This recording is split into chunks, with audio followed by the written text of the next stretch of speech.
I love my morning coffee, but sometimes the crash hits harder than the caffeine. That's when I switch to Everyday Dose, coffee with benefits. It's real coffee, infused with mushrooms, collagen, and nootropics, giving me smooth, focused energy that actually lasts. Right now, get 61% off your first Coffee Plus starter kit and over $100 in free gifts. Plus, enter for a chance to win $100 cash or get your entire order refunded. Visit everydaydose.com/podcast or use code PODCAST at checkout.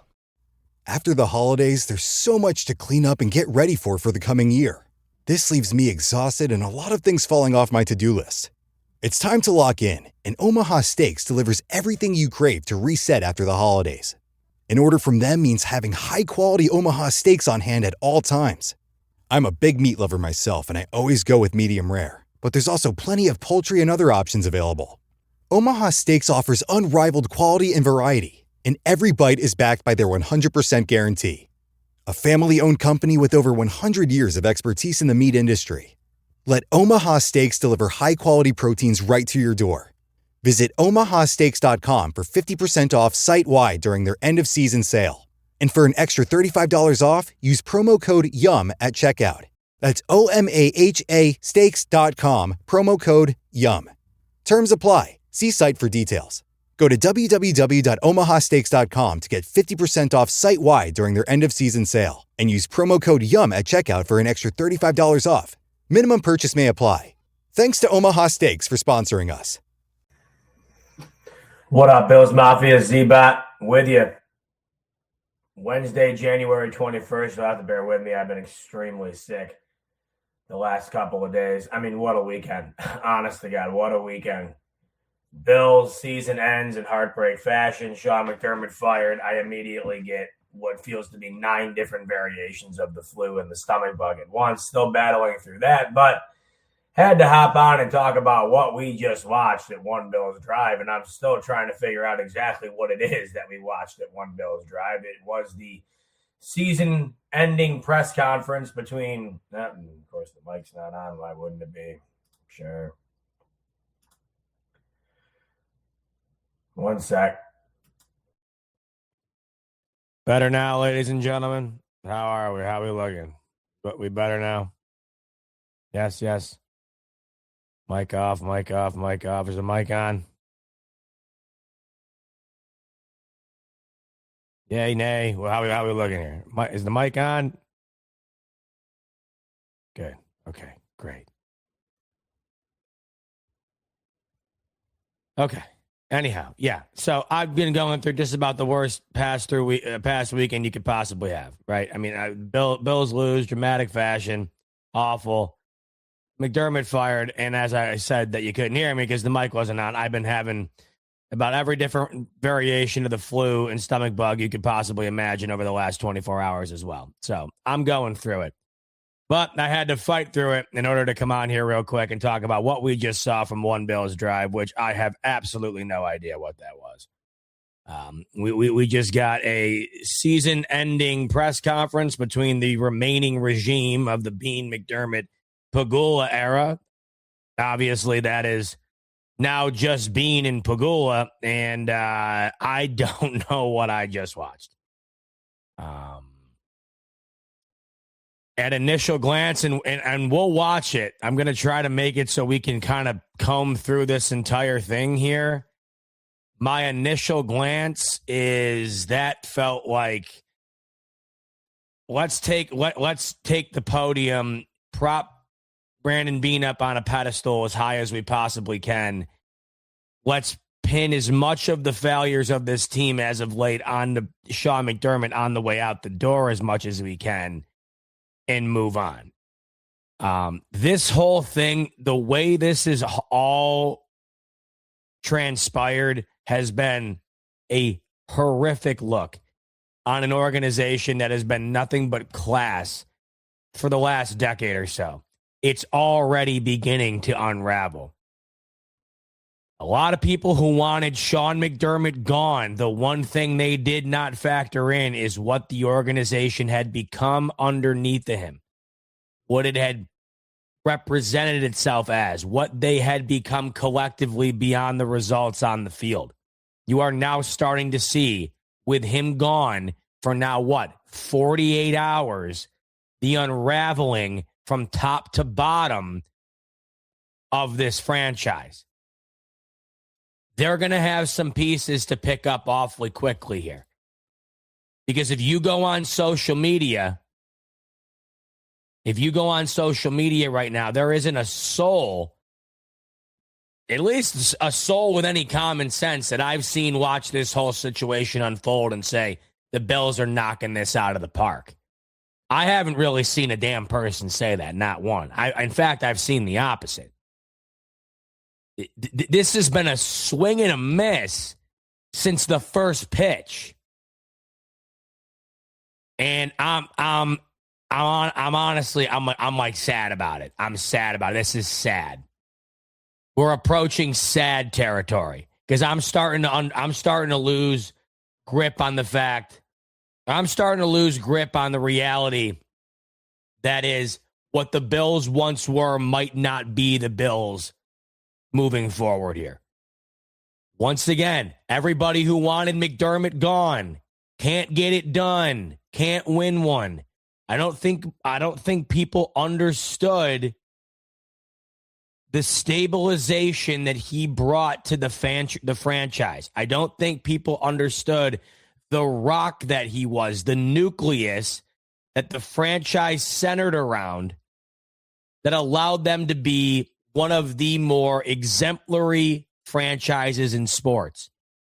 And within 2 days now, I'm watching the complete opposite happening, where we got typos. We have typos in farewell letters to your coach of 9 years. You don't even post your coach's farewell note on your socials. It takes you over 24 hours to put out a thank you coach video. I now watch this press conference, and I got basically Terry Pegula telling me the faults of this team lie almost entirely on that of Sean McDermott, down to the point in which Brandon Beane wasn't even at fault for drafting Keon Coleman, who, by the way, is still on the team. The Buffalo Bills owner essentially made it seem as though the Keon Coleman pick was disastrous, but it wasn't Brandon Beane's fault. And by the way, that guy's still on the team. What are we doing? Pegula was asked, essentially why McDermott was fired. More or less, he said it was because of the state of the locker room afterwards. He was asked if he was going to be fired after the AFC Championship or he was going to be fired after the Super Bowl or whatever, should they have gotten there. I don't want to speculate. Basically said he was fired because of Saturday. You want to fire the guy, fine. But to me, once again, the idea that Saturday was the backbreaker in all of this. I'm going to try to pull this up. My audio never likes to work. Hopefully it does this time around. Let's pull this up and just walk through it.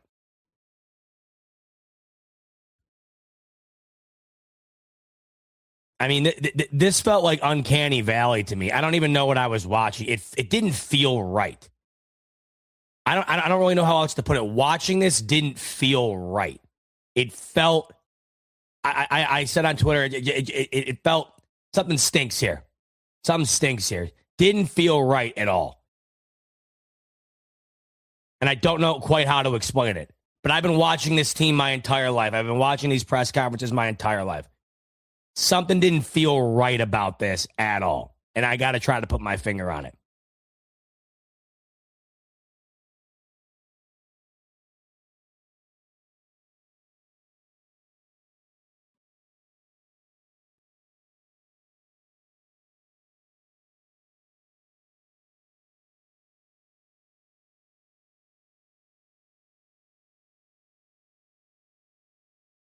One second. Let me try to pull it up here. Oh, we got Rag Daddy, who loves it so much. Why y'all crying so much? I like what did you like so much about what they said? That all the failures were on McDermott, nobody else did any wrong? What did you like so much about what they said? What is it that they said, in your opinion? I genuinely am asking you. What did they say, in your opinion, that has you so jazzed about the future? What did they say about what did they say about this team moving forward that doesn't have us all looking like pussies, in your opinion, Baghdaddy? You let me know. What did you hear from that had you feeling so overly optimistic about them throwing their coach of nearly a decade completely under the bus, a wide receiver they just drafted 2 years ago who's still on the team under the bus? I mean, what has you feeling so great about what you just heard? Seriously, I'd like to know.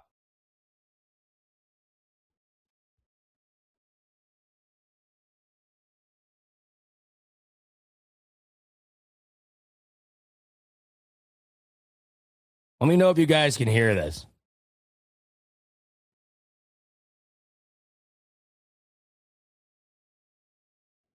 Probably not, right? Let me try a setting real quick.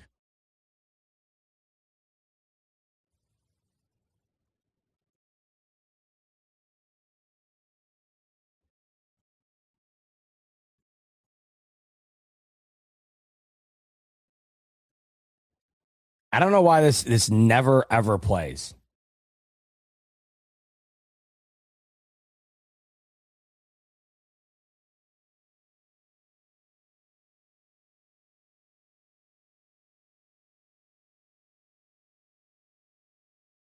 Oh, I'm messing with some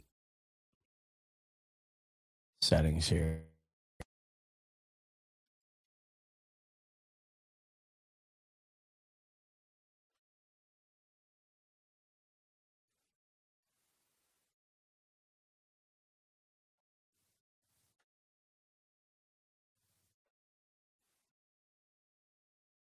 I mean, you figured it wouldn't be that difficult to play something.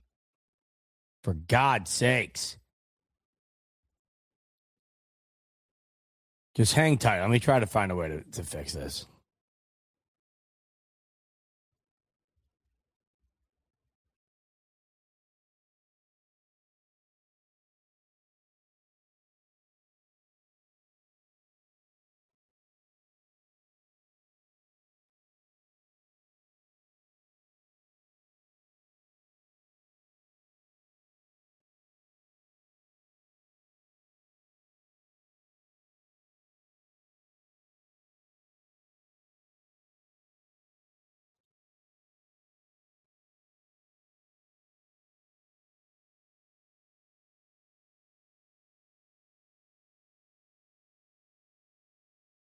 I knew this was going to happen to it. The one time I needed to work, like the literal one time I needed to work.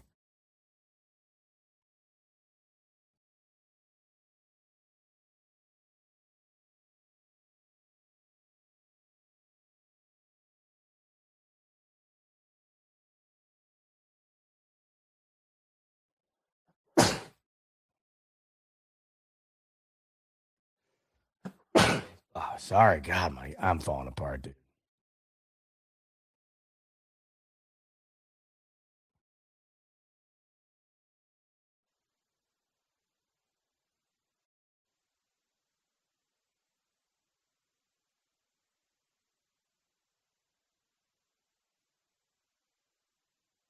You guys can't hear that, right?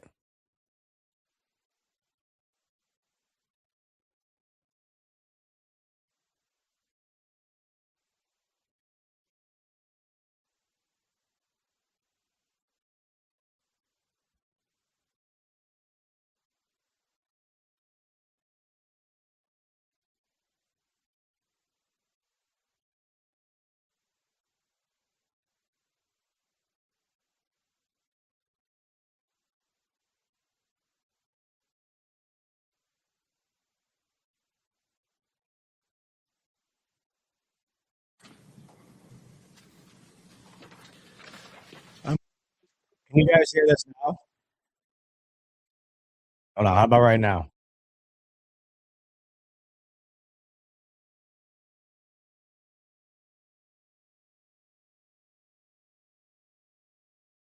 Anybody hear? Can you guys hear that?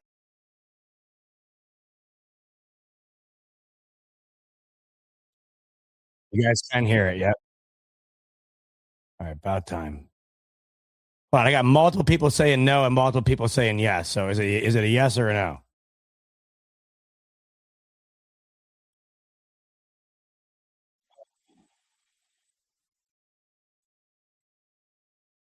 So you can't hear this. You can or you can't.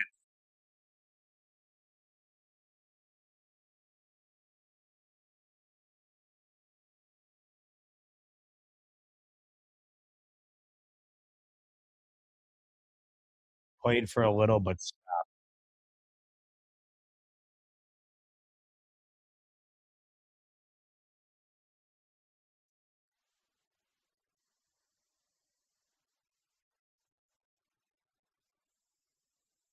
what about now?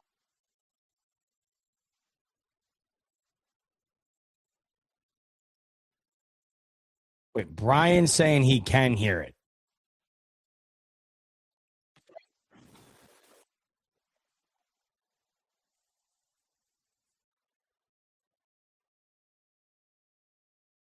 It's working now?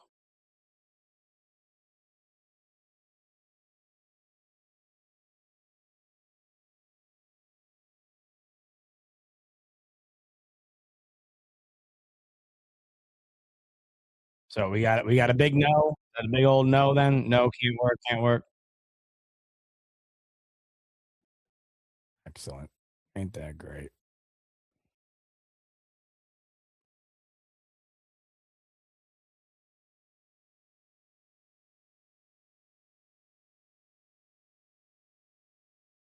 Okay, hold on. How about now?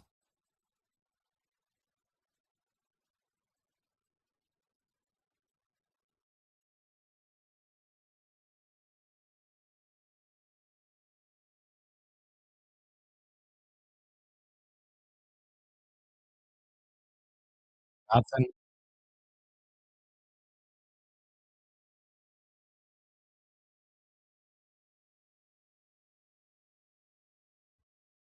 But you guys were able you were able to hear it for a second at some point.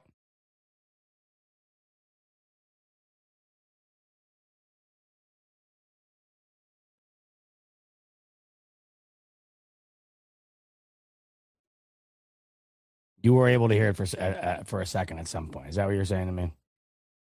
Came on for about 3 seconds. I'm going to try it again right now. Something else. Let's just try this.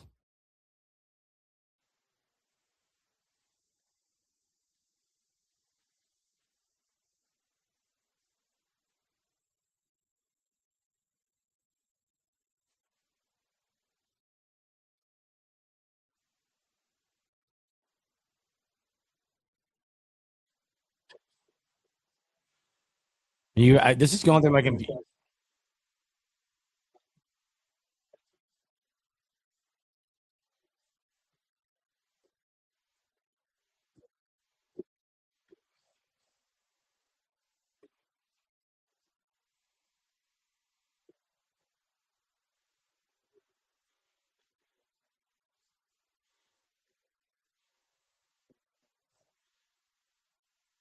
You still can't hear this?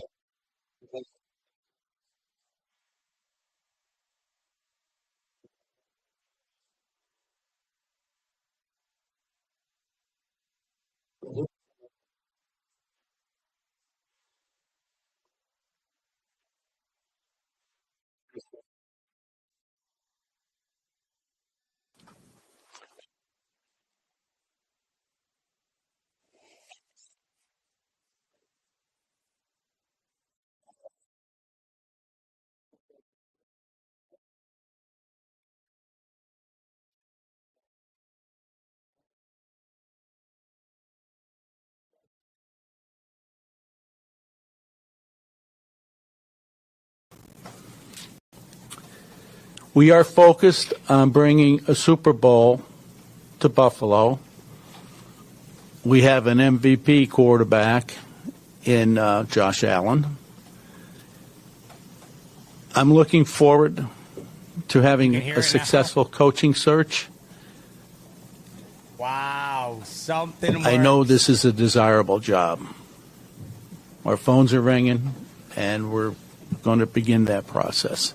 All right. So The reason we have to bring this up, I would have talked about it otherwise. We've got to watch. We have got to watch this. Okay, I can't just sit in. How do I sound, by the way? Do I still sound as good as I always do, or do I sound like crap because I had to turn off another setting? Do I sound fine? I sound fine?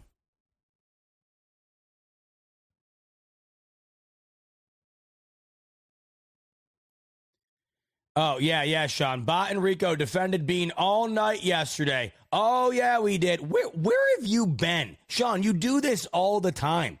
You do this all the time, Sean. You're in the comment section telling Rico and I that we said things that we've never said before. I don't understand why you continuously keep doing this. Every time I look in the corner of my eye, it's you telling me that I said something that I never said before. Did you not watch my show yesterday? How critical I was of this? Don't ever disrespect me. Don't disrespect me. Did you not watch my show yesterday?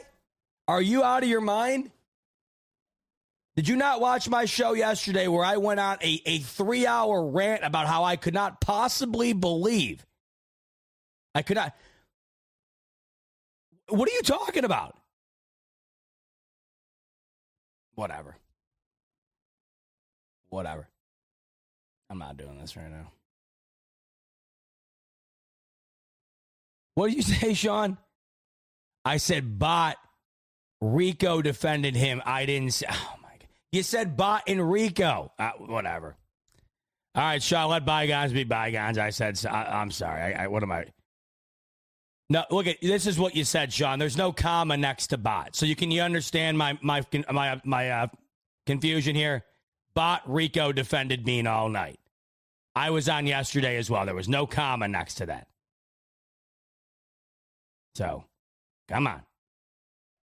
Now that you put the comma in, I'm understood. Sean, let's virtually handshake. I'm sorry, brother. Okay. I'm just a little heated up because this is about the worst last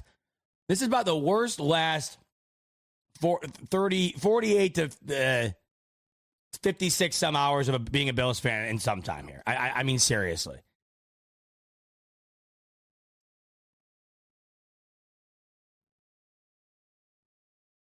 All right, let's start this over. We're just going to pick this piece by piece. And once again, Sean saying, I love you, bot. It's all good. Me too, Sean. I'm sick. I'm sick. I'm just sick. And I'm sick of this. I'm sick of this. And I'm sorry, Sean. I look down and I'm reading your comment. And you're like, you defended Beane. And I'm like, I'm losing it. I'm like, what are you talking about? What are you talking about? Oh, okay. Forget it. Sorry. Sean, you're the man. You're one of our most loyal supporters. I love you too. I'm sorry. Let's move on. Is this full screen? There we go. Okay, so here we go. Now that we are 20 minutes, can you believe we are 20 minutes into what has already been the worst 20-minute broadcast on the history of this show? I apologize for this. Took me 20 minutes to figure out how to do the audio. Another 5 minutes for me and Sean to figure out how a comma works. Okay? Also, me telling you that I have been sick and this and that, whatever. It's done. We are starting over now. What is up?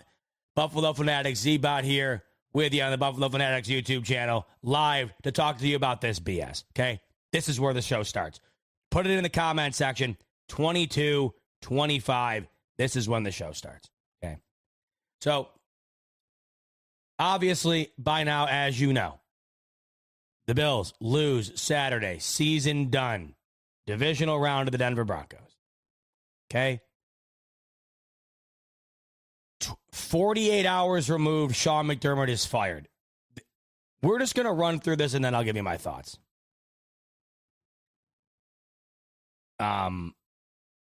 What also needs to be added into that, of course, is the fact that Brandon Beane is not only not fired, he is promoted. Okay, here we go. This is also Terry Pegula addressing the media, who I mean, when does he ever really address the media? Ever? This is a very rare instance as well. Here we go. Thanks, everyone, for showing up. Is this on? Is it working? Okay. First, I want to thank Sean McDermott for all the work he's done in Buffalo over the last 9 years. We all remember the playoff drought before Sean got here. Sean has definitely left the Buffalo Bills in a better place than when he arrived in 2017. He gave his heart and soul to trying to win a championship. I gave Sean his first head coaching job, and I'm proud of that. I don't think he's done coaching in this league, and I wish him the best. I also want to thank him and his wife, Jamie, for the kind words and thoughts that they gave to me when Kim had her sudden cardiac arrest. And, it was really encouraging for all the kind thoughts that they gave our family while we were going through that ordeal. My decision to bring in a new coach. You know what? Okay, so I'm going to do a timeout right there. Okay, so I'm going to do a timeout right there. What's the timestamp here? Okay, Sean McDermott gave you 9 years of his life resurrecting this franchise. 9 years of his life resurrecting this franchise. And what does that result in? A minute and a half long, half-hearted thank you? Nearly a decade of re-imaging what the Buffalo Bills are. One of the most beloved coaches.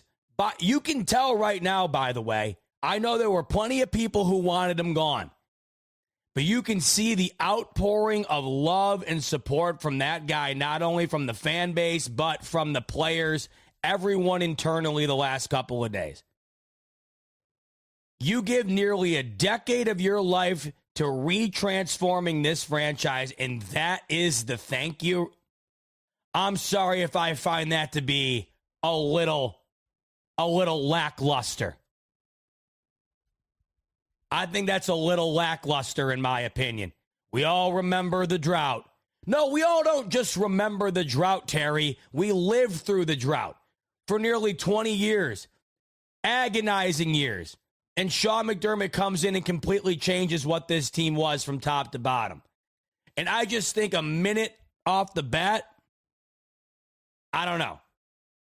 Signified saying, what do I want him to do? Cry like the players were? No, but I'd like a little bit more passion, a little bit more heart, a little more sincerity. That's all. That's all.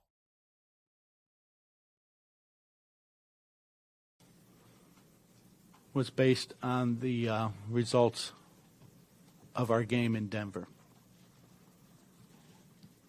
I want to take you in the locker room after that game. I looked around. First thing I noticed was our quarterback with his head down, crying. I looked at all the other players. I looked at their faces and our coaches. I walked over to Josh. He didn't even acknowledge I was there. First thing I said to him, I said, that was a catch. We all know what I'm talking about. He didn't acknowledge me. He just sat there sobbing. He was listless. He had given everything he had to try to win that game. And looking around, so did all the other players on the team. I saw the pain in Josh's face at his presser, and I felt his pain. I know we can do better, and I know we will get better. I want to express my confidence in the guy sitting next to me, Brandon Beane, and the job he has done and resurrecting this franchise. I'm not going to sit here and To those just a minute ago who said, cry, bye, cry, are we listening to the right thing? So, Sean McDermott's completely to blame here. Casts off, gets a minute thank you out the door, a 1 minute thank you out the door. Then he pretty much just says the decision to fire him, thank God I got my main man in the background waiting to join me here in just a second because I need some help on this one. Okay, because I got people in here telling me, go cry about it, this and that. Listen. You get a minute long goodbye, Rico. You get a minute long goodbye to Coach. To then follow that up by saying, I walked into that locker room and I saw the faces and what they put out on display. Didn't say how much it hurt Sean McDermott.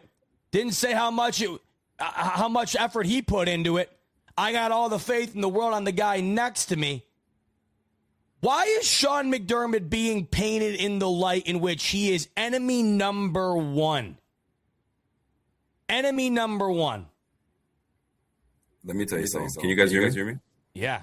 Am I echoing? No. Okay.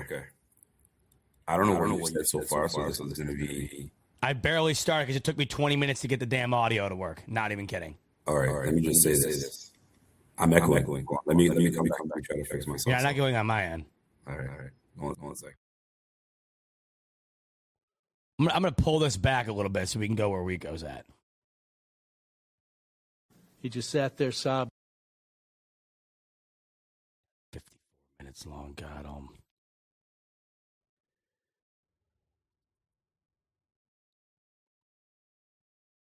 It's so weird how some things will sound good on your guys' end and not on my end and bad on my end and your end. This is weird. Let me hear you. Can you hear me? Now I'm echoing when you're on your end. I'm just looking at the chat. I can deal with it, though, as long as it doesn't sound bad on everybody else's end. 5 minutes, maybe 10. All right, Jeff King says he can hear me. Ah, damn it, it's still echoing. All right, hold on. Echo be damned. What do you got? You got 5 minutes. Say your piece. Hold on. No, I gotta say my piece. I really do. Okay, hold on. How about now? Echoing. Sounds better now. Chat. Talk to me. Echoing. Not echoing on my end. I'll just say Chat. Talk to me. All right, listen. Let me try to get this out of my chest. Okay. I'll do my best. That echo. Damn it. Hold on. Get you? Hold on. Let me try something on my end. Oh. Check. I had to turn auto echo cancellation off because I had to play the I don't video. hear my echo. It's because I had to turn it off to play the video for some reason. My man got bag says we good. All right, here we go. Do you want to start or me? Should I get going? Oh, go ahead, because I'm going to be on here for at least an hour. I was absolutely embarrassed by what took place on that press conference. Never allow Terry Pegula to ever get behind a microphone ever again. You embarrassed the team. You embarrassed Brandon Beane. You embarrassed the fan base. Now, if I was looking to be a coach coming to Buffalo and that's my owner, bro, I'm out. This guy was an utter shut your mouth. First and foremost, you have a pep talk with that senile old man and say, hey, listen to me. When we get out there, just answer the questions, make your opening statement, and shut up and let me do the talking. That didn't happen. Fine, you talk. How do you have the absolute you're not present? So they say you're never around. Okay, fine. You come into the locker room after these guys just lost the game. They're defeated, deflated. And you looked around and you saw all the sad faces and you said, that's it. He's got to go. Are you kidding me? We just lost. We're not even processing right now. I went over to my quarterback to say, that was a catch. I ain't trying to hear that was a catch. I'm not trying to hear that was a catch. I just I just gave the ball away 4 times. I gifted these guys 3 points. Give me a break. Total embarrassment. You know how you have secondhand embarrassment? That was me. I'm watching this press conference. First of all, I'm embarrassed by the audio crew. I'm sitting here, got my ear to my laptop trying to listen. Can't hear a thing. So I'm basing on what these guys are answering. Total embarrassment. Listen, am I tripping? Please, in the chat, let me know if I'm out of pocket. Okay? Now, we all know press conferences like this, you want to be as diplomatic as possible, meaning don't bury the coach, don't bury any players. Just try to be as generic as possible. Let the writers come to their own conclusions based on what I say. Did you hear this brother say, hey, what was the cause of whatever he said? A bad call. The worst part is I had my head down listening and I heard a bad call. I came back to the screen. I was like, where'd that come from? Terry Pegula said that. A bad call. So now what you're going to have people saying, what bad call? What was the bad call? Who made the bad call? Who made the bad call? What was the bad call? You bring up Keon Coleman.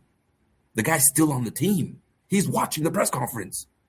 So you don't think he's going to go to his agent and be like, bro, they didn't even want me here. Why'd they even bring me here? And then you go online and you see Brandon Beane talking about, man, he ran a 4.5. Maybe we can get him. Cap, if you're going to get up there and do a press conference, speak the truth and speak as much as you can. But it didn't help that he brought his clown show counterpart, Terry Pegula, to talk with him.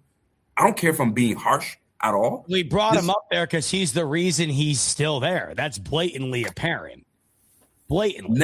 I can understand why he said you're the president and all that. You might as well just give Brandon Beane the ownership. He basically is. Guy doesn't know diddly squat. He doesn't know anything. There's no diddly squat, and that's why you don't hear from him, right? What a stark difference between Eric Biscotti, right? Biscotti, he was on the money. He was talking. You didn't see somebody next to him. He was on the money talking about this. Does that look like a guy that's in command to you? Does that look like a guy No, that's in command listen, of a get this guy multi-billion-dollar franchise to you right there? I totally understand the dismay and the anger Bills fans have with this guy when owning the Sabres. Now he's brought that nonsense over. You don't fire a head coach. First of all, I know for a fact Terry Pegula is lying. He a liar. He lying, he capping, he talking BS. That's number one. There ain't no way you made that decision right then and there in that locker room while you're watching all the players in their sadness. I don't want to speculate. I don't want to speculate. What kind of answer is that? I don't want to speculate. Man, shut your ass up and answer the question. No chance. I walked into the locker room and I saw Josh crying. That means it's – how do you know why he was crying? Maybe he was crying – like, dude, they were crying damn near the last 3 years. You made that. So you mean to tell me you make this decision because Brandon Cooks' catch gets overturned and you lose by a field goal in overtime? This is why you make this decision? And ultimately you fall up short, yet Brandon Beane has nothing to do with the shortcomings. In fact, nothing to do with the shortcomings. He's the leader in charge now of finding the person that's going to overcome the shortcomings that he was just as much a part of. This was an absolute embarrassment for the Buffalo Bills today, this morning. Absolutely. This did more harm than good. This did more harm than good. McFly says, Rico, you're tripping. McFly, go eat a bag. There's a ton of this in here. I don't know. I'm this close to turning the comments off. Because go eat a bag quietly in the corner. Go. Dip. All right? Here's my thing. When this all said and done. Now you got to end this press conference. Now you've opened up way more questions. Way more questions. If you thought you were in the headlines now, bro, we're going to be talking about these bills. And it's not positive chatter. It's negative. That's the thing. The pressure on this team this offseason. You thought there was pressure the last 2 years to go get it done. Now how about not only having that same pressure, but now having that pressure over on top of an owner that completely just gave you a chopped mixed salad that you'd get over at the Wegmans Cold Bar, and on top of having to get a new head coach. The pressure has now doubled from what it once was. Okay, So Signified says you guys are cherry picking a little. He said 3 minutes later he thinks that we hit a proverbial wall, playoff wall, and I think he's that's his only takeaway. That's Signified's only takeaway. I've already talked about. Okay, so Signified. There's a 55-minute press conference in here, Signified. So 55 Signified, minutes. We hit a proverbial wall. He's right. Some might say we hit the wall. Did Beane not hit a proverbial wall? I don't understand. Listen, the owner hit a proverbial wall. The owner, the GM hit a proverbial wall, and how he's been drafting. The whole team has hit a wall. How about you take more than 72 hours to process what's happening? Let's have a sit down chat and go from there. This was an impulse fire, and him interjecting every time Beane was getting into something and made things worse. Be quiet. I wanted to reach through the screen and grab Pegula's mouth and say, "Shut it." Just sit there and be quiet and let the grown folk talk. And the fact that they were trying to get answers out of Beane was not being truthful as well. I got to keep it a buck. He wasn't being truthful. One of the big questions was, why didn't you get fired? Why are you still here? And McDermott got fired. He skirted around that, right? What are you supposed to say? Roster. That's your roster. Explain more. Get into more detail. We want to know. Give it to some of the questions that were asked. There were some really good questions asked. I'm trying to go back and try to remember, but I can't. Well, that's what we're about to do. Yeah, I cannot get over how Pegula made things way worse. Way worse. So the only way this can be fixed, the only way me as a fan, I'll speak for myself, the only way me as a fan will not be on these guys' necks from everything they do is if they hire the right guy. Hire the right guy that can make everybody forget about things, and Beane better work his ass off in free agency. He's going to have to work twice as hard now because players are going to be like, yo, you want me to go over there? For what? Guess what? It's going to be Buffalo has to overpay again. That's going to be the destination. When I go to Buffalo, now I was ready to take a discount. Discount my black ass. I'm not doing that no more. I'm getting paid. Golly, man. By the way, I got into it with Sean K earlier a little bit because he forgot to use a comma and said, Bot Rico, you've been defending Beane this whole time. Now you're shocked by this. He said that you were defending Beane last night. I missed the show, so you want to elaborate a little bit on that? He's an idiot. I'll just say it. You're being ridiculous. I was giving the opinion on what it looks like from Beane's side and what it looks like from McDermott's side. We don't have all the information. So all of it was speculation. So picking a side, I said very clearly, if I'm going to pick one guy, we said it before, I would rather fire Beane and keep McDermott if that decision was made for us. So what you going to say? The wrong guy was fired. Too late. We got to deal with it. And guess what? We're going to cheer for this team regardless of what anybody's saying. You can be all huff and puff all you want. 3 months from now, when Beane makes a flashy pick, we're gonna be right back on it. So y'all with this fake madness that y'all got going on, get over it. But today was not good.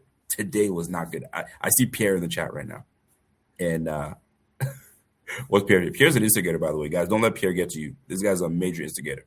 Yeah, I looked at my phone. The first thing I saw was I liked what I saw from that press conference. I immediately said, I'm going live. I can't. They're not a thing I can text in there. That's going to do me any justice. I'm going live. I mean, this is the problem, though, is that we will watch things like this. We'll eat it all up. Whatever we're told to do to turn to the next page and make it seem like the future's as bright as it's ever been, we'll take a bite of it. And I'm losing faith right now. Yeah, this last year has really been a couple. You have had chunks and chunks of moments that have allowed you to take a step back and say, man, this is not going in the direction I thought it once was. And now you're really getting to that point. I mean, this past weekend has been a very, very bad look on Buffalo, in my opinion. This franchise was not nearly ready for what was to come from this firing. They were not expecting the public support that McDermott had. They were not expecting the public resentment for Brandon Beane. They were not expecting that. And then on top of it here, Rico, they were expecting it all to just kind of be covered up with this whole well, it was another playoff loss, this and that. But then again, like, you are not cleaning the house that was involved with it. You are only going with one piece of the puzzle. I would love to, and sincerely I ask this, I would love for someone to super chat it. I don't care. Capitalize it so we can see it. What was good about what you saw and heard in this press conference? Honestly, I'm trying to find the positive. From what I read, people like that they said the obvious, and it was 7 playoff failures in a row. Something needs to change. Yeah, facts. We knew that. No kidding. We all agree. Yeah, we're not telling. No. Yeah. Thanks. Yeah, we knew that. Thank you very much. Anything else? Actually, I was waiting for 10 playoff failures in order to make a change. I'm fine with the playoff change. It's a matter of, let's completely pin it on Sean McDermott, pay him no respect out the door, and promote Brandon Beane. Oh, okay. That seems like an adequate way to address it. It seemed like they weren't even ready for questions, bro. They looked unprepared. They absolutely looked unprepared, not ready. And how much time you got? Because I'm going to dive into this. I got to watch this. Hold on. I'll let you dive because I'm going to leave. I'm going to let you dive. You can dive all the way in. Well, I don't got all day, so. What did you have to understand the pulse of the fan base. They're pissed. They're annoyed. Come with all your receipts and your armor because we have been giving it to the media guys saying, you better ask those questions and get in there. So they did their job. And y'all come up with these weak-ass answers. Bro, I'm sick of this. Bro, right now, I'm on their ass all off season. I'm on their ass. I'm on Brandon's ass. I'm on whoever's head coach that comes in. I'm on his ass, man. This is embarrassing. Listen, I know you don't have all day. I had to jump on here because I'm like, you know what? I didn't know if you could hang out or not. Listen, I said, if I know Bot and I know him well, he's live right now. Yes. And here you are. So listen. No, I was just hoping you could sit and watch it with me, but I guess you can't. So. Listen, I can. It's just that I'm on my lunch, but I got stuff to do. I gotta go finish some stuff and paperwork. Anyway, long story short, I'll be watching. I'll be commenting. Do not listen to Pierre. Pierre's an instigator, but I also love Pierre for him having he's a glass half full, damn near full type guy. Overflow. I love him for that because I don't know how he does it. I don't know if it's just I mean, what are we doing? What are we doing? I have to hop on here, man. What are we doing here? Yeah, we can hear you. Hold on. I can't hear you guys. Hold on. Give me 1 second. Oh, here we go. Here you go. You might need to just call out the rest of the off it. I got to get my stuff together. Hold on. I'll be back. Rico, just call out the rest of the day. I'll tell you what. I'm not going to be able to sit here for a half an hour of Pierre trying to sell me on what I just heard. That's the last thing I'm going to be able to do here. Well, what do you take from it? But before the whole squad jumped in, I wanted to sit here and break it down piece by piece so I could then have an adequate takeaway. That was the whole point here, to sit down with the squad and then get an adequate takeaway from each piece. That's, you see what I'm saying here? Seriously, Antoine. Seriously. You can only laugh. That's why, I'm glad that I don't get offended and all that stuff because people just say silly stuff. But I'm curious as to what my man has to say. Fellas, what's going on? Floor is yours, Pierre, because I want to watch this thing and break it down. So you tell me what I look for to be so positive about this before I get into it. All right. As far as it's so positive, no. First, I will sit here and say that now it's clear how the Sabres have been ran for so many years. It's obvious that Terry is a very, passionate / emotional owner. It seems like he's making decisions, based off of his emotion. And that is, I'm not the biggest fan of that, but I also understand the idea of, something had to give. He went in the locker room. He saw the entire damn locker room crying. He goes to Josh and it's like, yo, Josh, I'm trying to, oh no, it's, and Josh was like, chill. Him being emotional, that affected him. I guess my whole defense is it's like we're assuming, because it's an assumption at this point, and Terry made it clear, listen, it was me. My emotional ass in that locker room, that's when I made my decision. It had nothing to do with Brandon Beane, him, behind closed doors saying, oh, yeah, it doesn't matter. At the end of the day, he's the owner of the team. Now, how he did it, okay, I'm not debating that. That was kind of, McDermott, he deserves a little more, respect than that. But it was a Terry Pegula decision, period, point blank. It has nothing to do with Brandon. You know what I tell my kids when they're too upset and they're too emotional to make a decision because they're not really thinking? I say, yo, chill out for a sec. Have a moment, breathe, come back, and we'll talk. You can't go into a locker room seeing all these people crying and then go, I made my decision. That's it right now. Yeah, but you can't make decisions on emotion. But you would have to know. Okay, listen. We all know that we can't do this as fans. We can't do this. We've been crying for Sean McDermott to get fired for years now. No, all of us. Who's we? Listen, the 13-second game, we've heard many a times. Okay, Pierre, the 13-second game was 4 years ago. It doesn't matter. It doesn't matter. At the end of the day. It absolutely 100% does matter. It absolutely 100%. We've been wanting this team to go Super Bowl for how many years now? At the end of the day, so if that's something had to change. If all the tears and all the crying in the locker room results in a change, then why does Brandon Beane get promoted? Okay, so all right. So again, saying that that Terry is an extremely emotional guy, you would really want him to hire both the GM and head coach? Would you want him to make that decision, knowing damn well the Sabres team has been hot ass? The failures this whole time make the decision. Is that any better? This team was a catch away from possibly going to the Super Bowl. This team is not a bad team. For people to sit here and say, then why fire coach? Because something had to change. Why I don't think we the disagree entire with that. organization? Something had to change. We don't disagree with that. Why move on from everything? That's excessive when this team has been good enough to win it the last 5 years. We cannot deny that, can we? Well, we can't deny this team has had a team to win the Super Bowl 5 years in a row. First of all, we know that Terry Pegula don't know nothing about no damn football. He doesn't know anything about football because when he hired McDermott, he didn't hire McDermott. It was Whaley that hired McDermott. He got the GM to go and find that head coach. And then as soon as McDermott came in, bro, they fired off emotion probably. They fired Whaley and then had McDermott go and get his boy from Panthers. This guy doesn't know diddly squat. So I totally get if he doesn't know enough to fire them both to go and make a football decision. So I understand why they kept the president. Right? I got to call him the president now. Let me ask you this. Did you cringe watching this or were you like totally fine? This was a good press conference. The only time I ever cringed was when Terry felt the need to say, oh, no, the Keon pick, that was McDermott. And I was like, you probably shouldn't have said that. But I do like the fact that he was over here.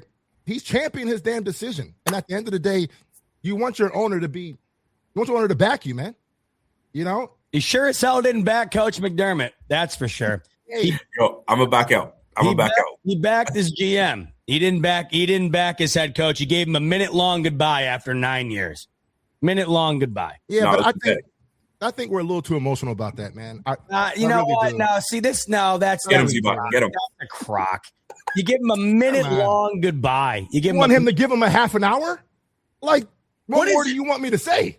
But you're coming on here defending the fact that Beane gets another 3 years. Maybe give Sean why not? 5 minutes. Why not though? But why not McDermott, Pierre? I mean, what are we? You're just sitting here defending Pegula because it's the decision he already made. No, you're defending him. I'm not even here. What are you defending? I'm confused. I'm defending the fact that Beane deserved to keep his job. That's what I'm defending. Why? Because of the roster. Listen, some folks are saying the roster's not good enough. But again, you cannot sit here and tell me that we haven't had a championship roster the last 5 years in a row. You cannot say that. There's no way you can say that we have a top offense, fucking damn near a top defense 5 years in a row. And it's all McDermott? It's all Josh Allen? Like, come on. But We've had a roster this entire time. But none of it's Beane. No. I mean, yes, it's I gotta go. I'll talk to you guys. Of course I gotta go. Of course it's Beane. But again, so you're saying with a team that we've had, we're even Terry said it. We're 13 seconds. Again, I'm not defending the firing of Sean McDermott. I'm just defending that it doesn't make any sense for us to fire both. I understand why fans want to fire both, but that's emotional in my opinion, right? Because we were like Terry being emotional for for when he fired McDermott. Okay, I probably wouldn't have done it like that. But it is what it is. Now to fire Beane just because it's wild to me. It's wild to me only because I personally feel this team right here. Brian Bauer says that this team is Allen-centric, always has been. We still have Allen. We still have him. He ain't going nowhere.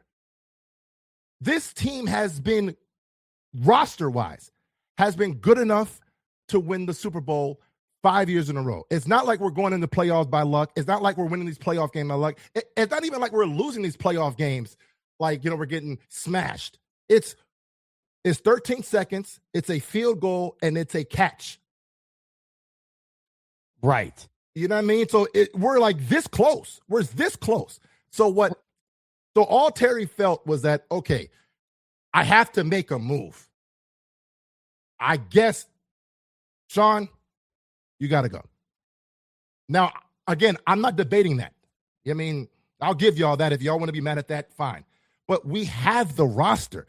The only part of the roster that you can sit here and say that we didn't have, and I'll let you speak about it. I know I'm probably going too long here, but is at wide receiver.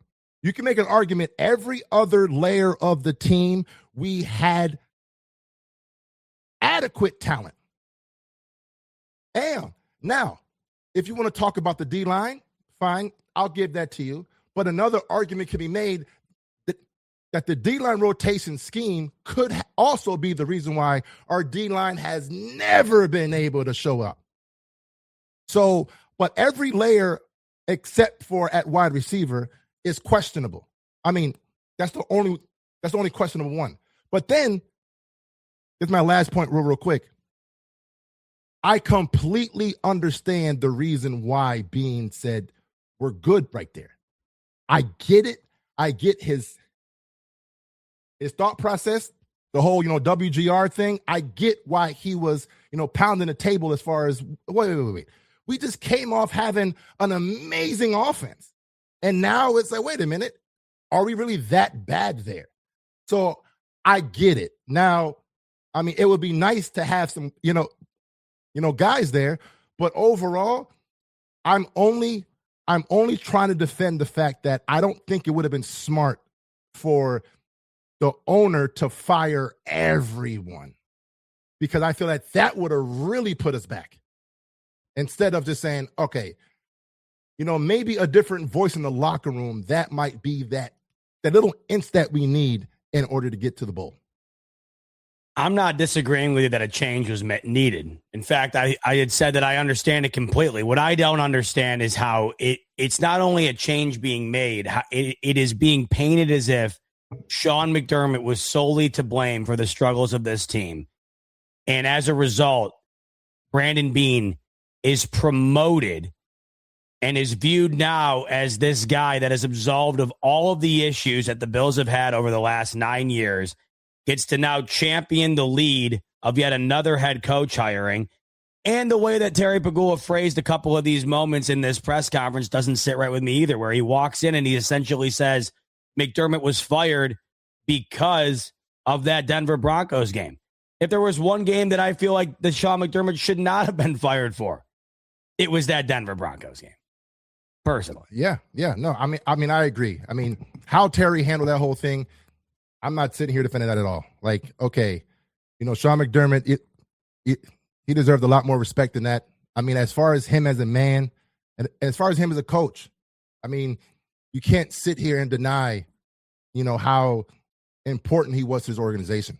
You know what I mean? I mean, I was always a fan of it. Now, again, I always felt like, my biggest beef with Sean McDermott over the years was the fact that he decided to never want to, take control of the play calling. I felt like that was just like, like you're the best to do it. It's your defense. You should be the one calling it. Right. So I've always felt the ways about that. I feel like we probably could have, probably went to the Super Bowl a couple times in these last 7 years if McDermott felt the need to, call the plays himself. But I mean, that's something for another day. But yeah, I'm right there with you. I do think the way that Terry handled this was, suspect. Now, I don't think Beane handled it wrong at all. I think Beane's side of the press conference was solid.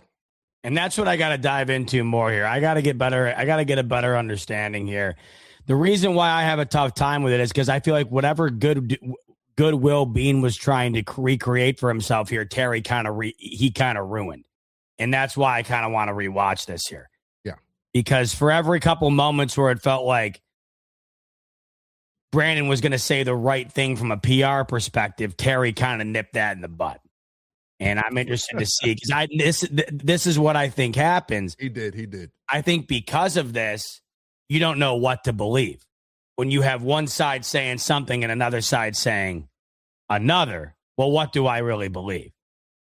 Yeah. I mean, we hear that, and for people in here, and those who are saying, wait, Z-Pow, what did you want him to do? Throw him a parade?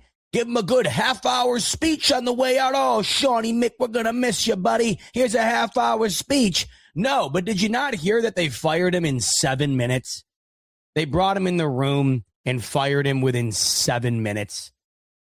You give a one-paragraph essay on him in the letter, the press release letter, where you have a typo in the letter. The next three paragraphs in the letter are spent hyping up Brandon Beane and how great of a job he's done and will continue to do. I find that to be the ultimate disrespect to a guy who coached you for nearly a decade. That's all. Whether or not it was deserved or not, I'm not even arguing. Because at the end of the day, like you said, Pierre, like many have said, and like even Pegula said, look at 9 years, no results. I can't sit here and pound the table for another 9 years of doing this. I can't. I've ran out of arguments. All I'm saying is it's not like you had him coach the team for 3 years and you said, hey, appreciate your time here. The guy was with us for nearly a decade. He was the fourth longest tenured head coach behind Mike Tomlin, Andy Reid, and John Harbaugh. I mean, I'm talking guys who have been coaching since I was back in elementary to middle school. The guy deserved a little bit more than what I think we saw over the last couple of days. That's how I see it. Yeah, no, I agree with that. Now, again, I do think that we kind of, we're not, I'll use the word privy. I think this is the perfect day to use that word, but we aren't privy to, the behind the scenes. Of course there's been reports. I mean, who knows if it's true, but, behind closed doors, maybe, the relationship between McDermott and front office wasn't, with the Ty Dunn report, from years past, is that, he was probably an asshole behind closed doors. Who knows? I don't want to, sit here and say that, Sean McDermott was. I mean, he always showed to be the, a great dude, but who knows, right? And maybe Terry was just not a fan of him. But again, I do, even with that said, I do believe that, he should have been sent off a little bit better than that.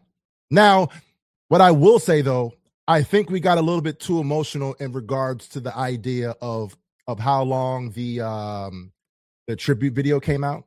Like, they kind of have to have time to make it. Buffalo Fanatics, what's going on? This is Pierre the Kingpin, and I wanted to talk to you today about Cigars International, which is the ultimate destination for premium homemade cigars. Known as the industry leader, Cigars International offers the largest selection, unbeatable prices, and a customer service experience that's second to none.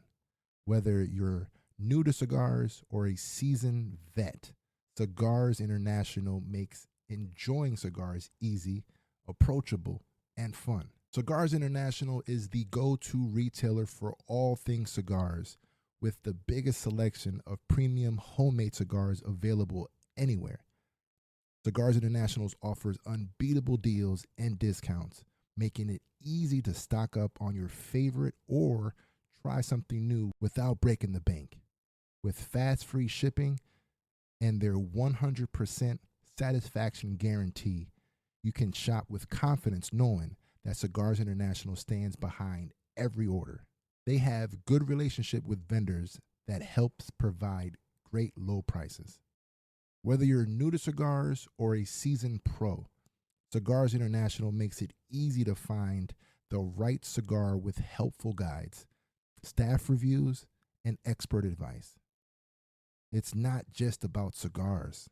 Cigars International also offers a wide range of accessories and more to elevate your smoking experience. Check out the great deals every day at cigarsinternational.com. That's cigars, CIGARS, international.com. Use code FANATICS at checkout for 20% off your order of $50 or more, plus free shipping. Or visit www.cigarsinternational.com/fanatics, and the discount will automatically apply. Again, use code FANATICS at checkout for 20% off your order of $50 or more, plus free shipping.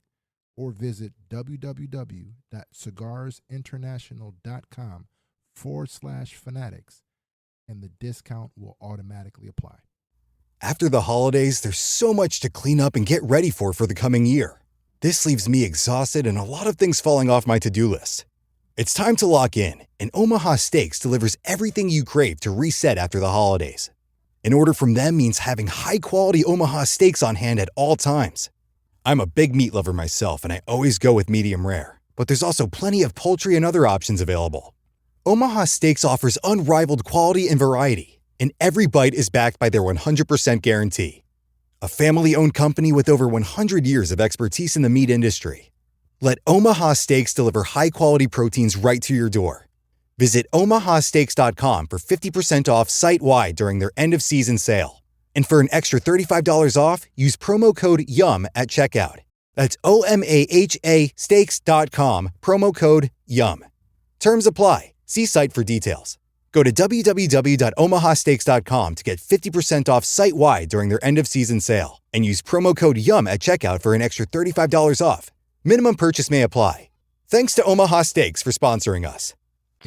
Right? Oh, it took him 30 hours. Like, come on.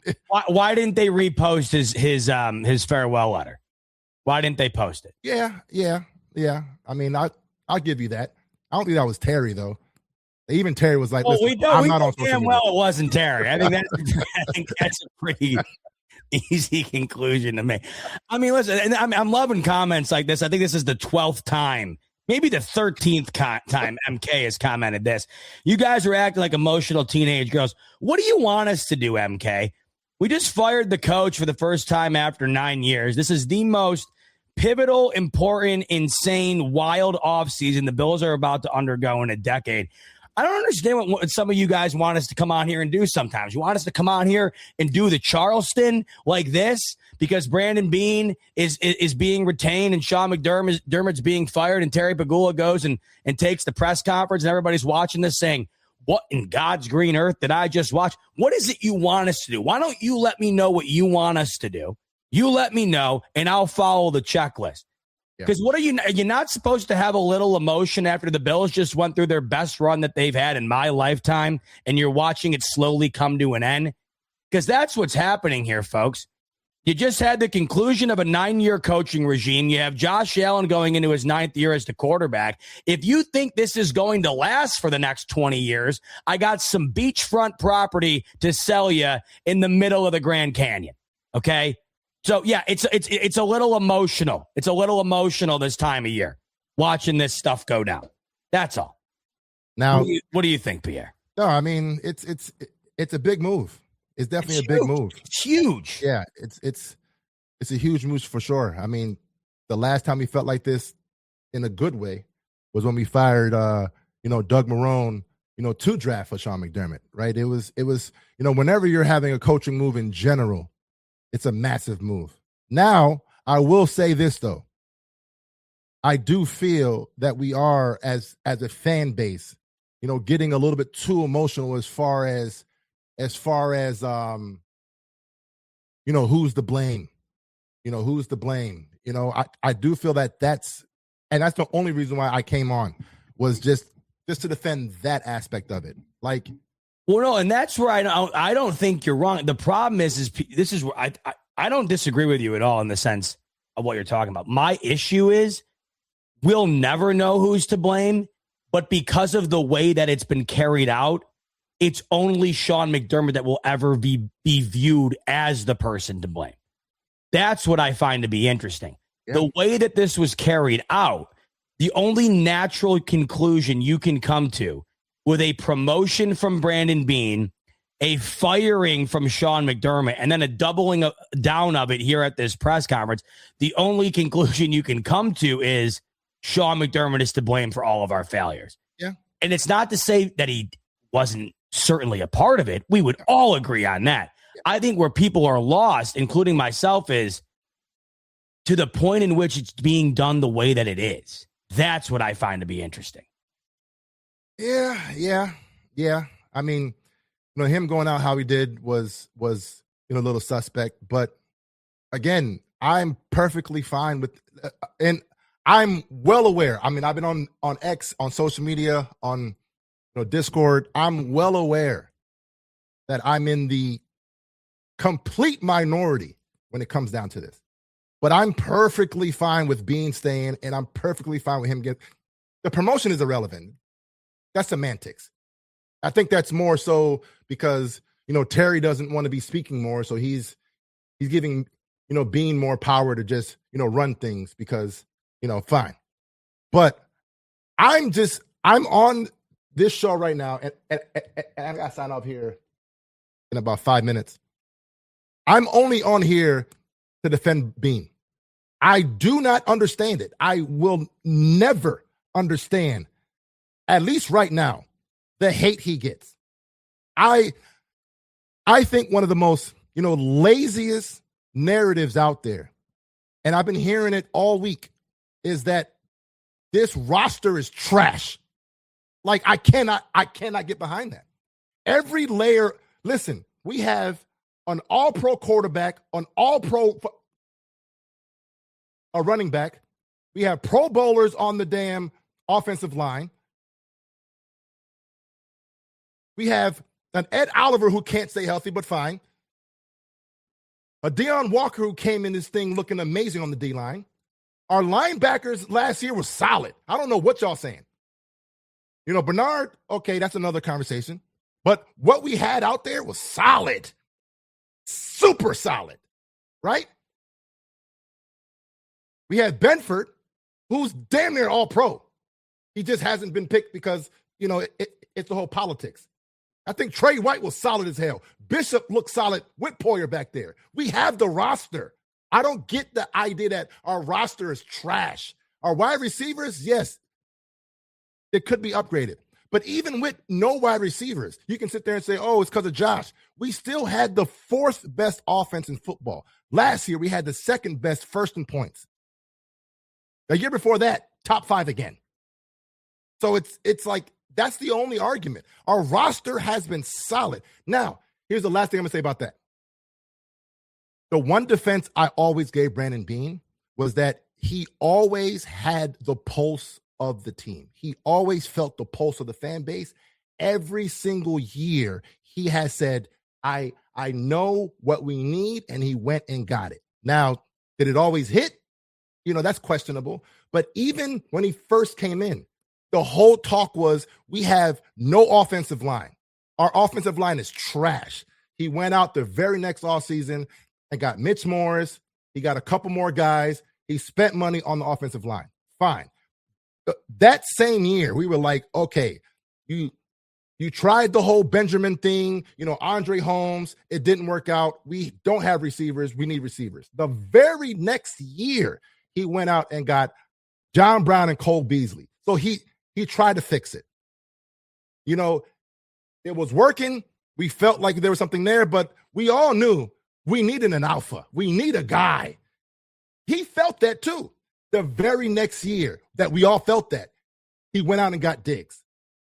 Then we go to the playoffs. The Chiefs took advantage of the Sean McDermott defense. And what we say, we need a closer. He went out and tried to go out and get Von Miller.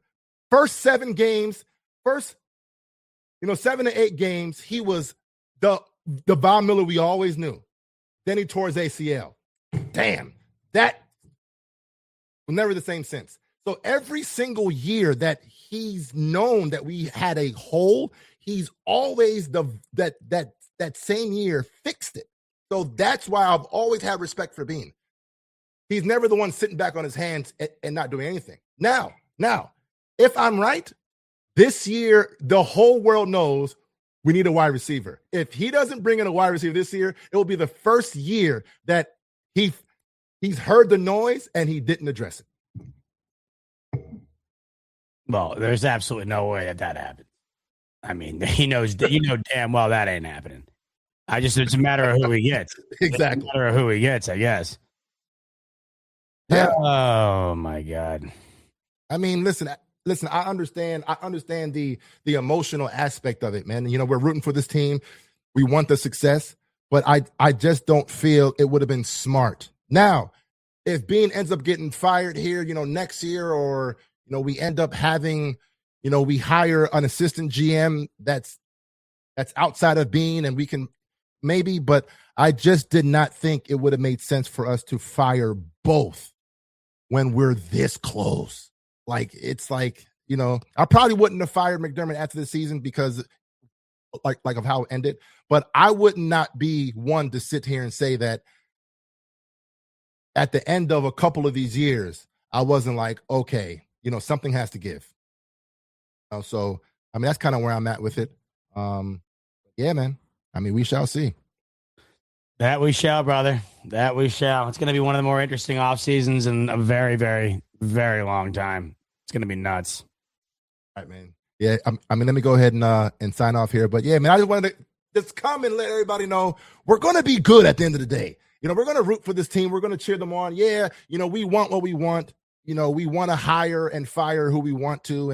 And when things don't happen exactly how we feel it should happen, we feel the ways. But our team is we're super close, man. And don't let no one sit there and tell you our roster is trash. Yes, we need upgrades like every damn team in the league. But our roster being trash is something I will never get behind. So, but love you, man. Love you, brother. Thanks for hopping on what is yet another insane day in this Buffalo Bills fan base, one of many over the last few days. All right, I wasn't expecting all that. The whole squad stopped on. So we are an hour and 12 in. I'm going to try my best here. I don't have a ton of time. I really wanted to watch this whole presser with you. So I'll try my best to see if I can still do that.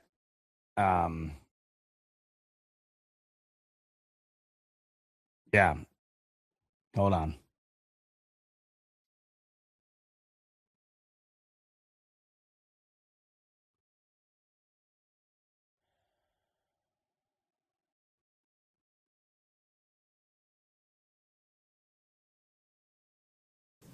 Of our game in Denver. All the way. First, I want to thank Sean McDermott. All the work he's done in Buffalo over the last 9 years. We all remember the playoff drought before Sean got here. Sean has definitely left the Buffalo Bills in a better place than when he arrived in 2000. Oh, for God's sakes.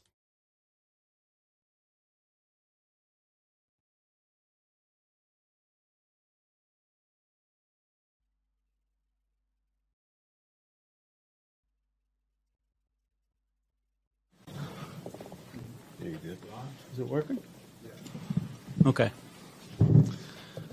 First, I want to thank Sean McDermott for all the work he's done in Buffalo over the last 9 years. We all remember the playoff drought before Sean got here. Sean has definitely left the Buffalo Bills in a better place than when he arrived in 2017. He gave his heart and soul to trying to win a championship. I gave Sean his first head coaching job, and I'm proud of that. I don't think he's done coaching in this league, and I wish him the best. I also want to thank him. See, what I was getting at earlier, you don't need to go on this 45-minute diatribe about how much you're going to miss and love Sean McDermott. But just in the middle of, in the beginning of it, the fact that you're just like, we all remember the drought. He's leaving it a better place than it once was. I gave McDermott his first job, and I'm proud of that. And now we're on. I just feel like there could have been a little bit more. Could have listed off a little bit more of what he did, the accomplishments that he had, whatever. It just doesn't feel like he's being let go after 9 years. It feels like he's being let go after a couple of years. This feels like what you would do if you were getting rid of a coach after 2 or 3 years, not after 9 years. That's just how I see it. And his wife, Jamie, for the kind words and thoughts that they gave to me when Kim had her sudden cardiac arrest. And, it was really encouraging for all the kind thoughts that they gave our family while we were going through that ordeal. My decision to bring in a new coach was based on the results of our game in Denver. I want to take you in the locker room after that game. I looked around. First thing I noticed was our quarterback with his head down, crying. I looked at all the other players. I looked at their faces and our coaches. I walked over to Josh. He didn't even acknowledge I was there. First thing I said to him, I said, "That was a catch." We all know what I'm talking about. He didn't acknowledge me. He just sat there sobbing. He was listless. He had given everything he had to try to win that game. And looking around, so did all the other players on the team. I saw the pain in Josh's face at his presser, and I felt his pain. I know we can do better, and I know we will get better. I want to express my confidence in the guy sitting next to me. So essentially right there, what he says is that, I don't know, from what I take away from that, I'm firing Coach McDermott because we lost yet another heartbreaker, and Josh Allen was crying about it, and we are going to do better.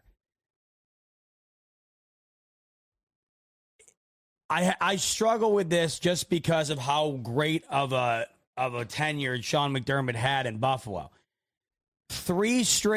You're talking about 3 straight playoff years in which they've lost, right, 3 points. 3 points, that's it. And in this past game, Sean McDermott did not turn the ball over 5 times.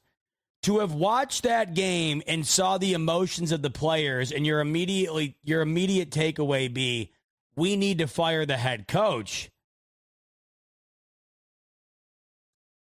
That's a rough conclusion to derive from me. If you wanted to do this a couple of the times in years past, I almost would have been like, yeah, this makes sense.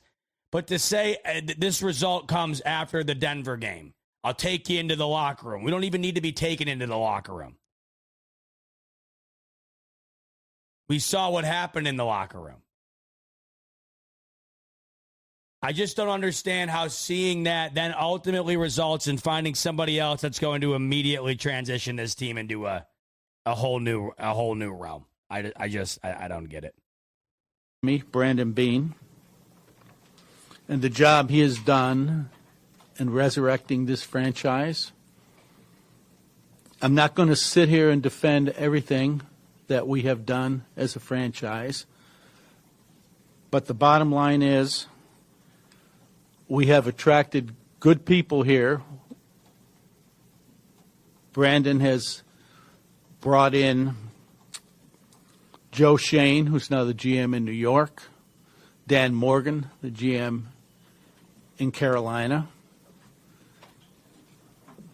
Dennis Hickey, former GM in Miami, and our own Brian Gaine, who's still here with us, former GM in Houston.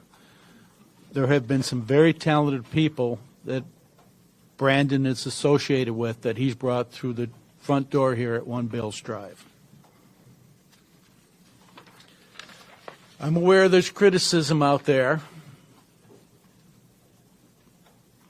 about our franchise.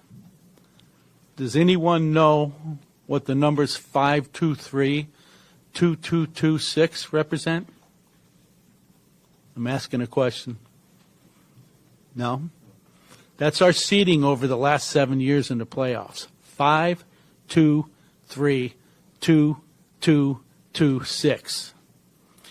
An organization doesn't carry that kind of record without being a great organization and without having great players.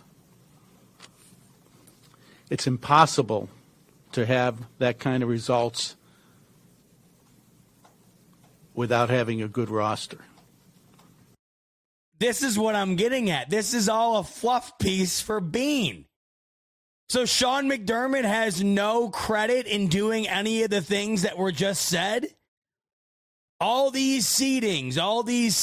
Look at the success. You don't do that without a good roster. You don't do that without a good roster. You don't do that without a good head coach. You don't do that without a good head coach. You don't do that without good players. You don't do that without one of the best quarterbacks of all time. So basically, is that just to say you don't do this without the drafting job of Brandon Beane?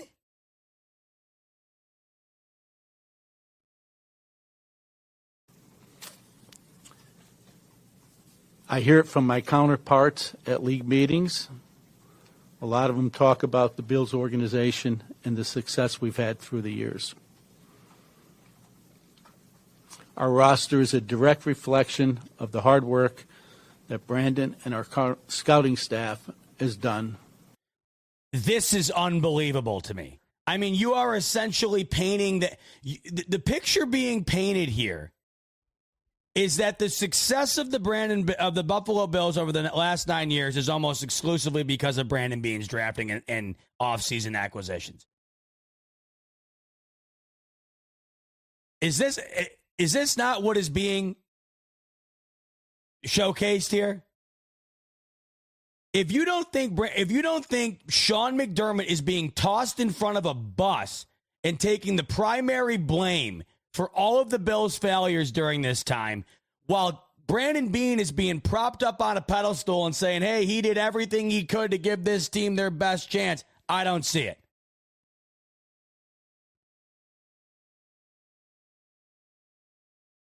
Brent, I'm going to send you a link. Right now. I want you to hop on and come talk to me.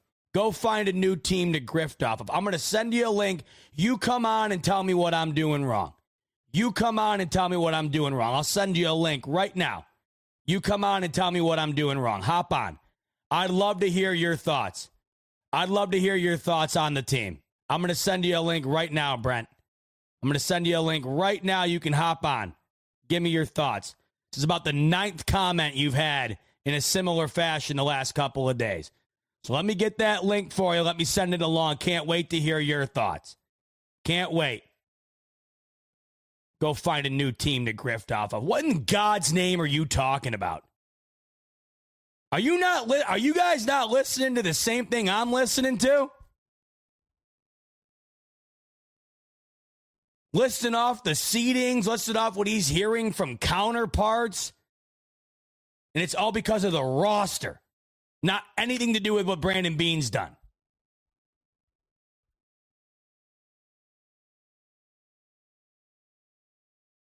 Through the years. One may complain over a deal, over a player, over a result. But the bottom line is success over a long period of time means we're doing something right. We are focused on bringing a Super Bowl to Buffalo. We have an MVP quarterback in Josh Allen. I'm looking forward to having a successful coaching search. I know this is a desirable job. Our phones are ringing, and we're going to begin that process. So I'm going to turn it over to Brandon. Thanks, Terry. I want to first off echo how Terry started this, thanking Sean and his family. Even before arriving here in Buffalo in 2017, Sean and I started our journey together, him as the D coordinator, me working my way up to assistant GM in Carolina. So that connection and that relationship, I know, factored into us building 9 seasons here, and a lot of accomplishments together, things that we always worked on, things to get better, but we always did it together. And I'll always appreciate the years. And, you know, you think about the things that you could have done better, but I'll also try to remember all the great times that we've had. And obviously this is the start of a new chapter, but Sean's a heck of a football coach, and we'll always root for him and his family. I want to thank our players, our coaches, our support staff. You know, I wish we were, as I've said a lot, I wish we were preparing for an AFC Championship game instead of up here right now. We know how close we were again. We just didn't get it done in Denver. But it wasn't for the lack of effort. And I told the team on Sunday that I'll remember this group as a resilient bunch. And I said resiliency is the one word the 2025 Bills will kind of always, as I look back on my tenure here. So I want to thank them all. We have a lot of work to do this offseason, like we do every year. We'll have decisions, and I know you guys will have roster questions or particular player questions. We'll answer those the best we can, you know, about the salary cap and things like that. And listen, I understand the frustrations out there. No one puts more pressure on me than myself. You know, the term pressure is a privilege is spot on. And this job is a privilege. Working in this organization is a privilege, and I don't take it lightly. We have, as Terry alluded to, an MVP quarterback who just completed his 8th season here. And we have got to help him get to the Super Bowl and bring a championship to Buffalo. And part of the reason we're here stinks because we have to discuss, you know, what happened this week moving on from a head coach. I bear guilt, blame, responsibility. There's no finger pointing. I understand there's things I could have done better. And we're always looking to get better. And that'll never change. If we don't win the Super Bowl next season and I'm up here explaining where we are and what we have to do, there will be more things that we will work to get better. The goal here is to bring a championship to Buffalo. We've been close, as Terry said, 7 straight years in the postseason. I think he listed all the seeds.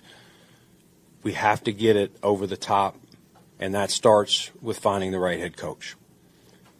And we're starting that process as soon as today with interviews. So with that said, I'll turn over to questions for Terry or myself. Hey, Terry, you mentioned that you thought it was a catch and told Josh it was a catch.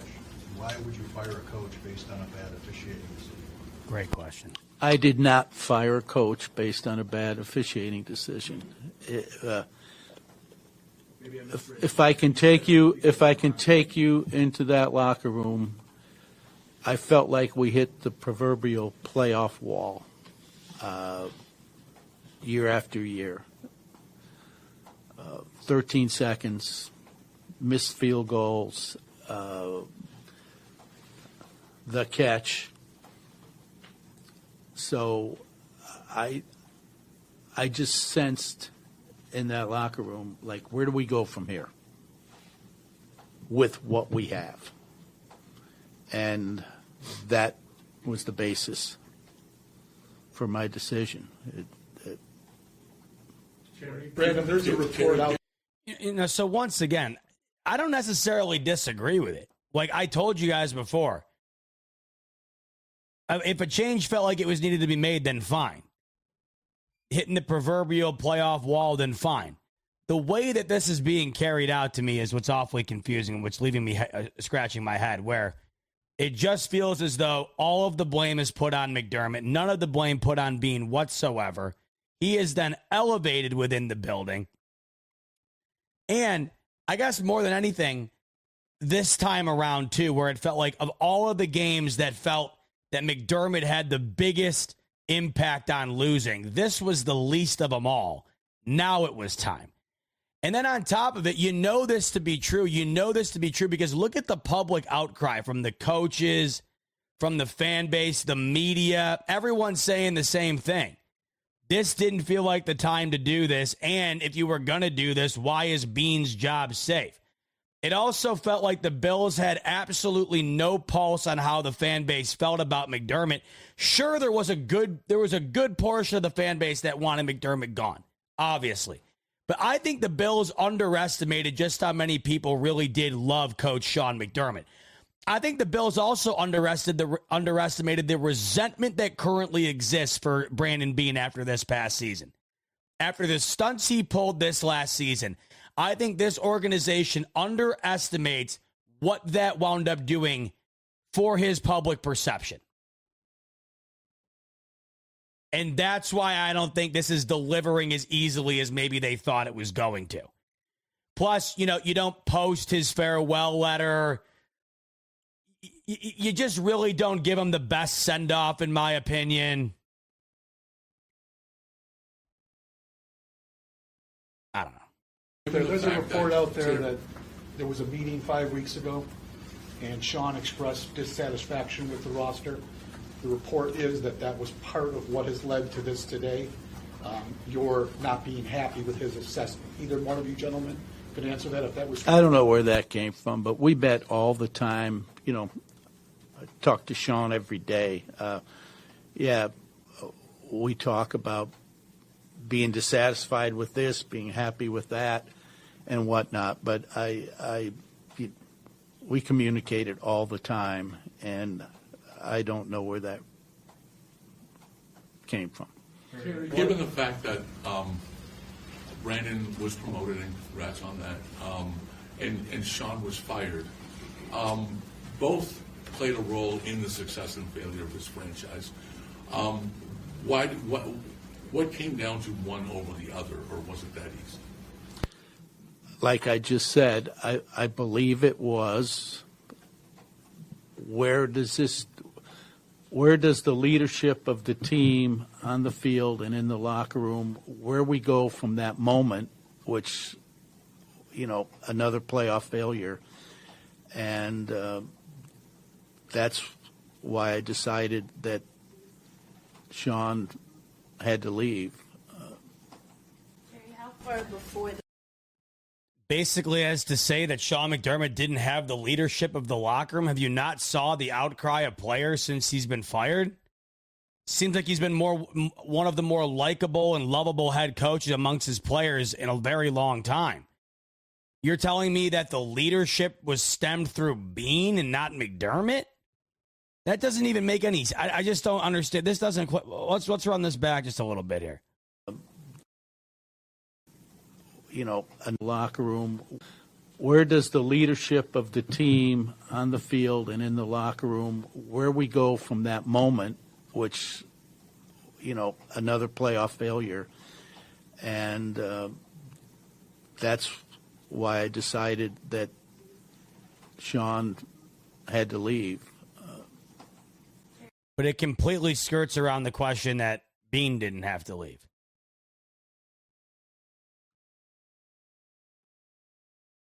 How far before the playoff game had you maybe started thinking about this being a possibility?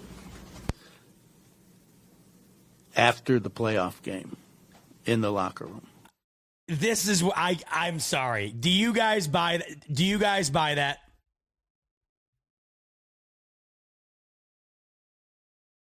I mean, do you guys really buy that there was no consideration given to Sean McDermott being fired until walking into the locker room of the Broncos-Bills game on Saturday? Do you genuinely think that that's true? Because if that's the case, I would argue that that's 10 times worse than if it were already given credence prior to. I mean, how is that even possible? The far more plausible and understanding answer would be, you know, we've been considering our options for a while. We wanted to see how the playoffs were going to go. Unfortunately, it didn't end up going the way we wanted it to yet again. And because of that, we felt like we need to make another move here. No, I walked into the locker room, saw guys were very upset and emotional, and I said, it's time. You know, Fire McD is saying it may have been a tipping point. You could argue it might have been the straw that broke the camel's back, but that's not what we're being told here.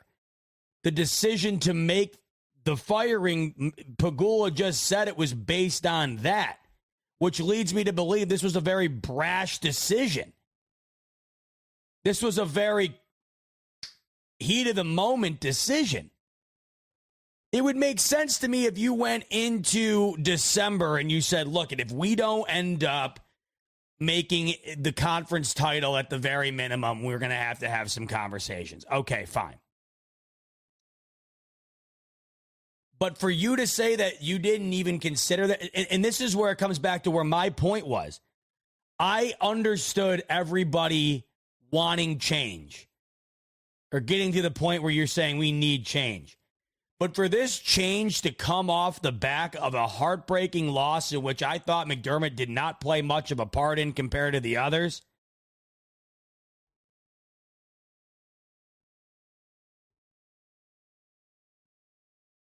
no, well, I am listening. Let's run it back. I am listening. Had to leave. Why I decided here.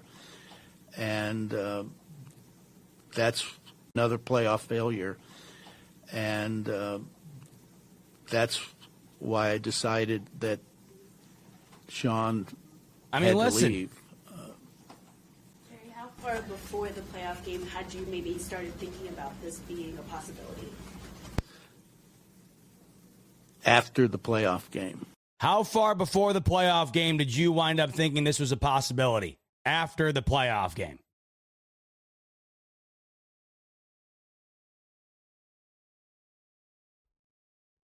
I know he mentioned earlier the playoff failures, but based on that I know before that statement, he had another comment that referenced the 13 seconds and missed field goals. I know that, Walt.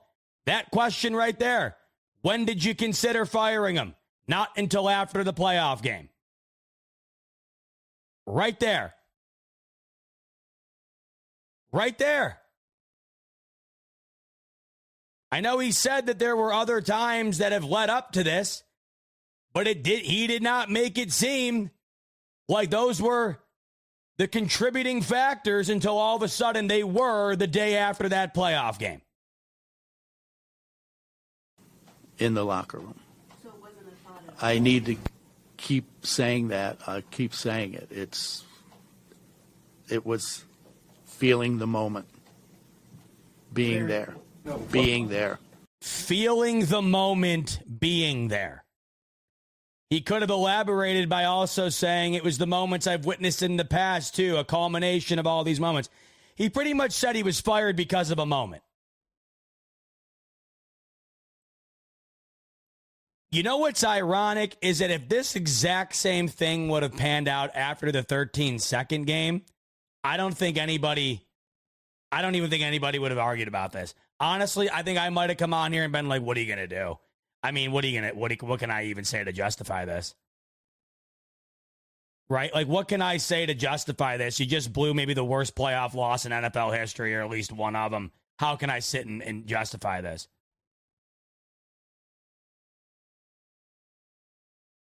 Sorry, Terry. What process did you go through to evaluate whether it was, coaching versus talent on the roster? Over time, how did you evaluate it? What process did you go through? Well, you see teams in the league, I'm not going to mention team names, but they have a great year, a good year, and the next year the success doesn't continue. Like I say, you don't get in the playoffs 7 straight years in this National Football League where there are very few blowouts and dozens and dozens of close games every year. You don't get there without having talent and a great organization, and Brandon and his staff have brought in regularly players that, look at the injuries we had this year. We're down guys on the practice squad contributing in big games. Guys, did you just hear what I just heard?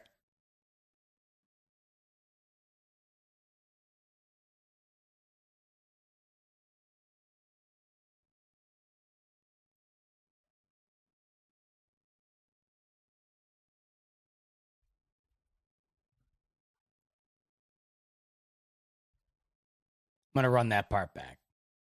Back of the Brandon talent, where there are the playoffs 7 straight years. Like I said, the success doesn't continue this year, but they have a great year, a good year, and the next year the success doesn't continue.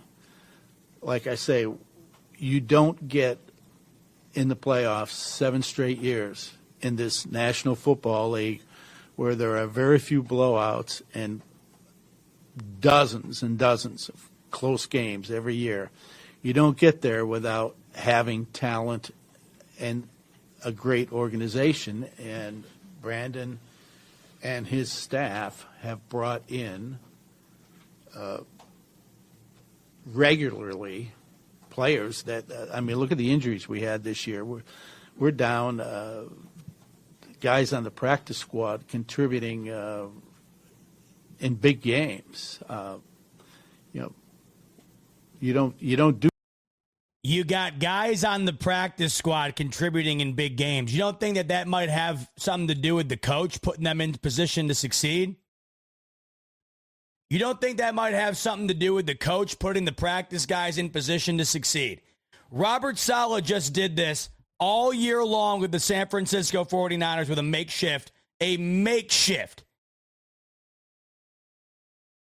room of guys, backup guys, just landed himself a head coaching job last night. All I keep hearing is Brandon Beane this, Brandon Beane that, the roster of guys he's built. Has any team in the league that was in the playoffs more criticized about their roster this year than that of the Buffalo Bills? And yet somehow, even down to the fact that the Bills have practice squad guys contributing is all because of the successes Brandon Beane has had.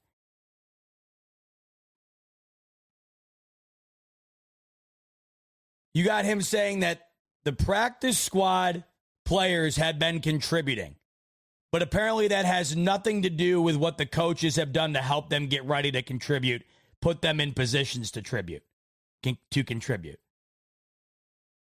You don't do this, this, and that without a great roster. You don't do this, this, and that without a great coach either. I said this yesterday. For all of the shortcomings I could list off for McDermott, I could also list off all the successes. For all the shortcomings I could list off for Beane, I could also list off all the successes. So why is it that all of the shortcomings are pinned on to McDermott and none of the shortcomings are pinned on to McDermott or Beane?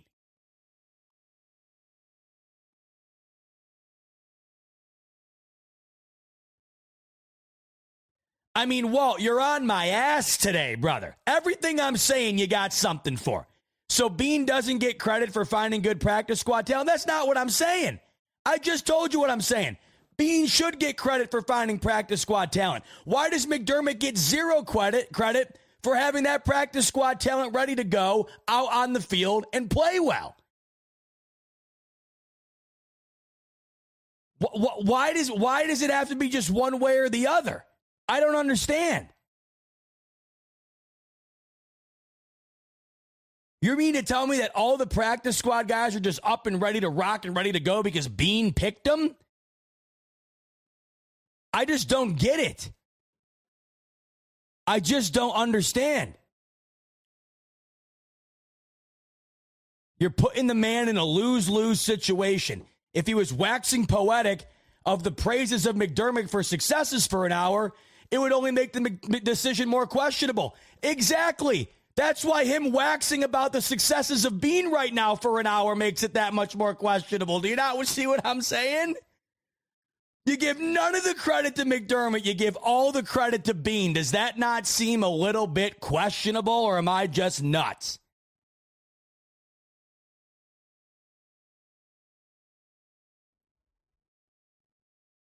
Do that without talent in the front office getting you there.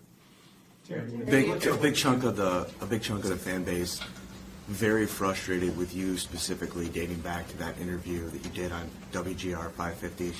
Thought it was very condescending, and I think that a lot of people have come out frustrated with you, particularly that you're still here and Sean isn't. I think a lot of it leads back to that. Do you regret that, and do you think in hindsight maybe not only the host but the fan base was kind of right about that assumption about the position? It's a long, probably, answer for you, Matt. Listen, I'm a passionate person. I don't think that's new on anybody. And do I regret that?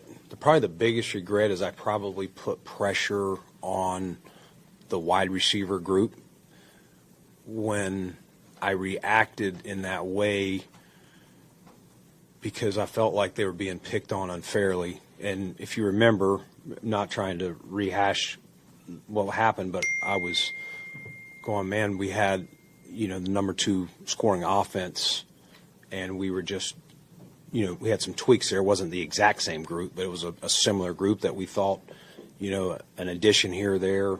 Even when I did that interview, I knew we were adding Elijah Moore later that day. And so it was probably more of a reaction to, we just had a draft of defensive guys that we thought could help this team get over the top, and it was more in the defense of that group. Do I regret how it's turned out? Sure. It was not meant to be condescending. It was me having a little bit of too much passion, I guess, if you want to say, hey, I shouldn't have done that. At the end of the day, it wasn't. I had nothing against those hosts. I think I did another interview with those guys. I've done them before. I did it at training camp when the next opportunity was. So it wasn't anything personal or anything like that. It was just more coming to the defense of our players because I felt like they were being picked on and they couldn't defend themselves at that point. Further to that, though, the wide receiver position has been an issue with this team, and a lot of people out there believe you have failed in the free agent market, and then obviously with the Keon Coleman signing, which hasn't worked out. How do you answer the fact that you have not given Josh a good enough wide receiver room thus far? Yeah, Can I interrupt? I'll address the Keon situation. The coaching staff pushed to draft Keon. I'm not saying Brandon wouldn't have drafted him, but he wasn't his next choice. That was Brandon being a team player and taking advice of his coaching staff, who felt strongly about the player. And, he's taken, for some reason, heat over it and not saying a word about it. But I'm here to tell you the true story. Yeah, so everybody in here all day, right? And, Walt, I can understand wanting the more blame attributed to Beane, but to think McDermott deserves more praise. You know what he doesn't deserve is that right there. On the way out the door, you pin one of the biggest busts this team's drafted on the guy while he can't sit there and defend himself. That is absolutely embarrassing. That is pathetic. That is absolutely absurd. That is one of the worst possible bites that has come out of one of these teams' interviews, press conferences in a very long time. And by the way, that guy's still on the team. How do you think that kid feels? How do you think that kid feels today? You have one of the worst picks this team has made in the last 3 years. And the GM that you had who signed off on the pick, you sit there, you not only promote him, you blame the draft pick on the coach you fired. But I just got through hearing 5 minutes ago that Brandon Beane has done a well of a job drafting a bunch of practice squad guys who have succeeded for this team. So who was doing the drafting then? Sean McDermott or Brandon Beane? Because apparently when guys succeed, like Josh Allen and the practice squad players that Terry Pegula is referring to, that's all credit to Brandon Beane. But when Keon Coleman is drafted and doesn't do well and is healthy scratched 4 or 5 times, well, that's on McDermott and the coaching staff.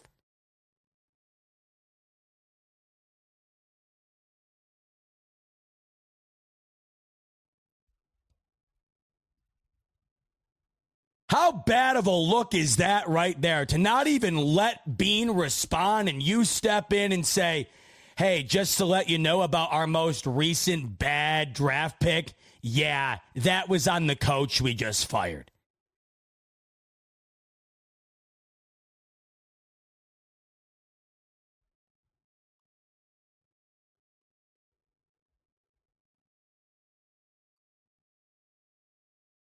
I can't even believe that.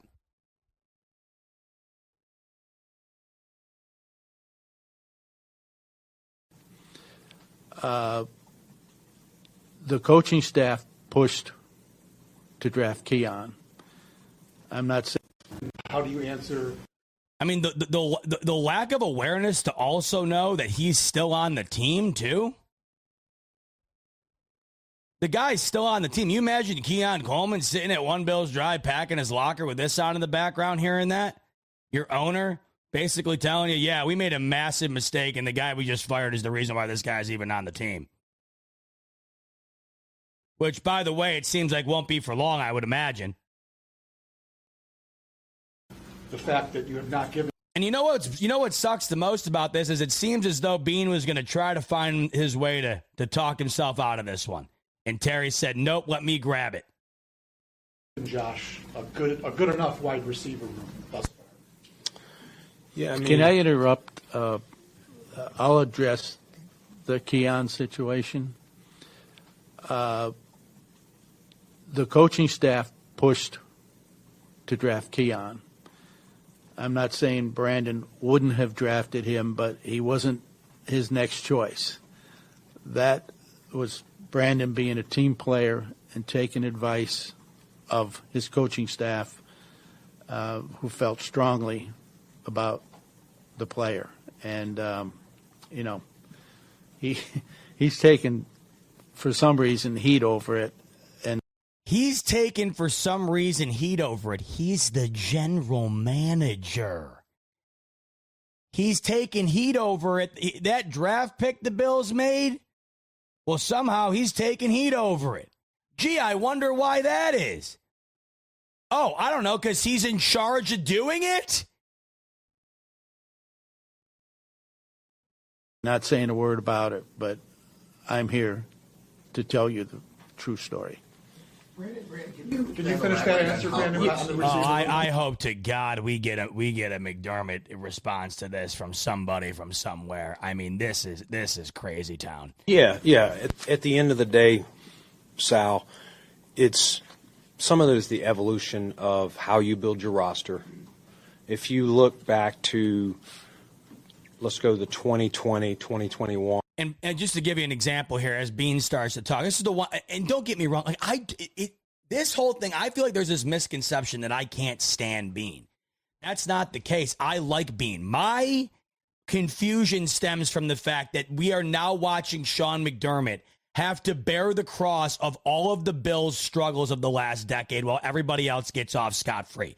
That's what I can't stand. I absolutely cannot stand this. Brandon Beane, everybody is being completely they are being completely removed of fault, but Sean McDermott. What I love about Brandon Beane, though, is the way he handles himself in situations like this. This is why I was so stunned that, like, when he went off on that WGR rant or whatever, it was so out of character for him. I was so stunned by that. He's really good at dancing around the PR musical chair situation. He's really good at telling you a bunch of stuff without telling you anything. The fact that Terry Pegula just jumped in and did that was so bad. Because Beane would have given you the most politically correct, whatever answer. Now you have all this other stuff to add on to it. Now you have this whole other issue that is now being shined over Buffalo, and that is the ownership. Where Terry Pegula had essentially been silent during the entire Bills Allen regime, now this is one whole other issue that will now be focused on during this entire process. Because Beane would have been asked about this question like he would have answered it with some nonchalant whatever answer no one would have cared about. Instead, Terry Pegula grabs the mic and essentially blames it on Keon Coleman, on Sean McDermott.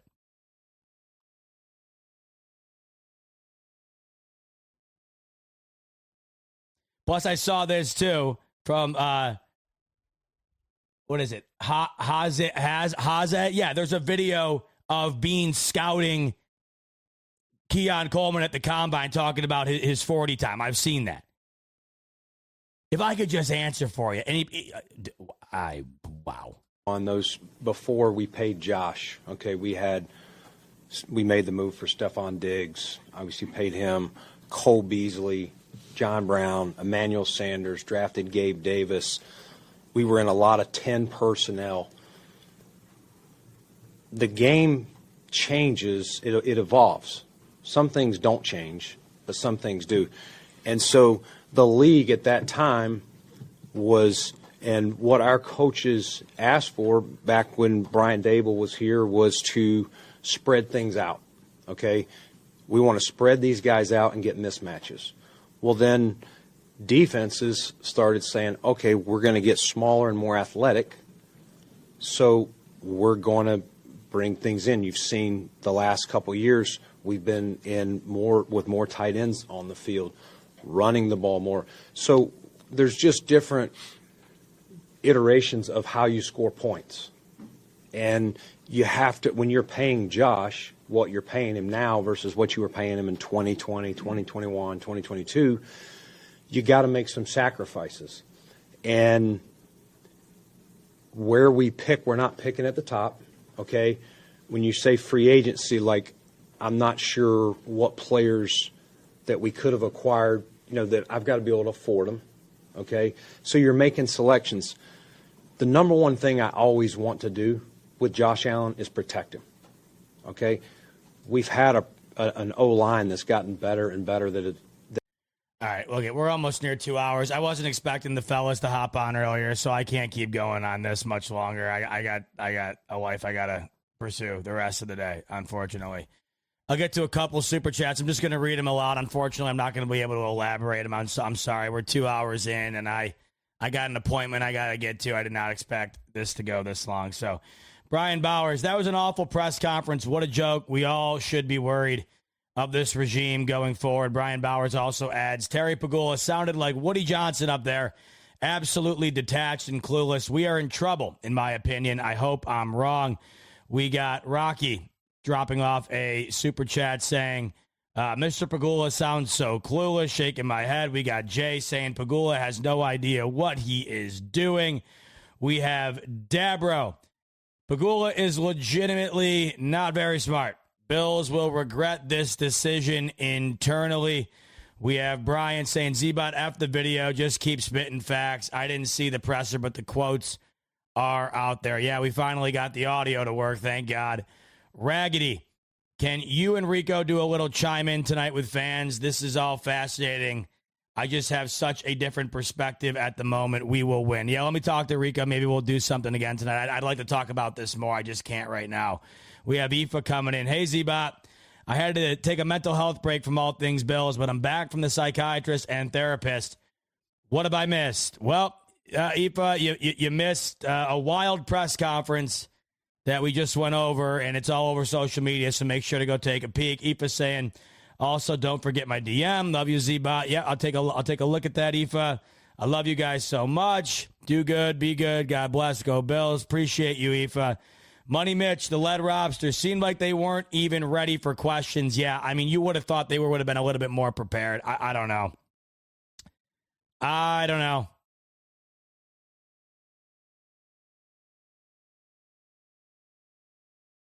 I don't know. Dan Mitchell said he loves what they said. Yep, everybody's entitled to their opinion. Aoife, Jem, they got close to the obvious, but didn't talk about the necessary topics. Pegula should just sell the team. Aoife's also saying, Rico Pierre, I think y'all need to let Z-Bot have his show so he can get through this presser. It's Pegula's fault. Let's move on, please. We have Hosa.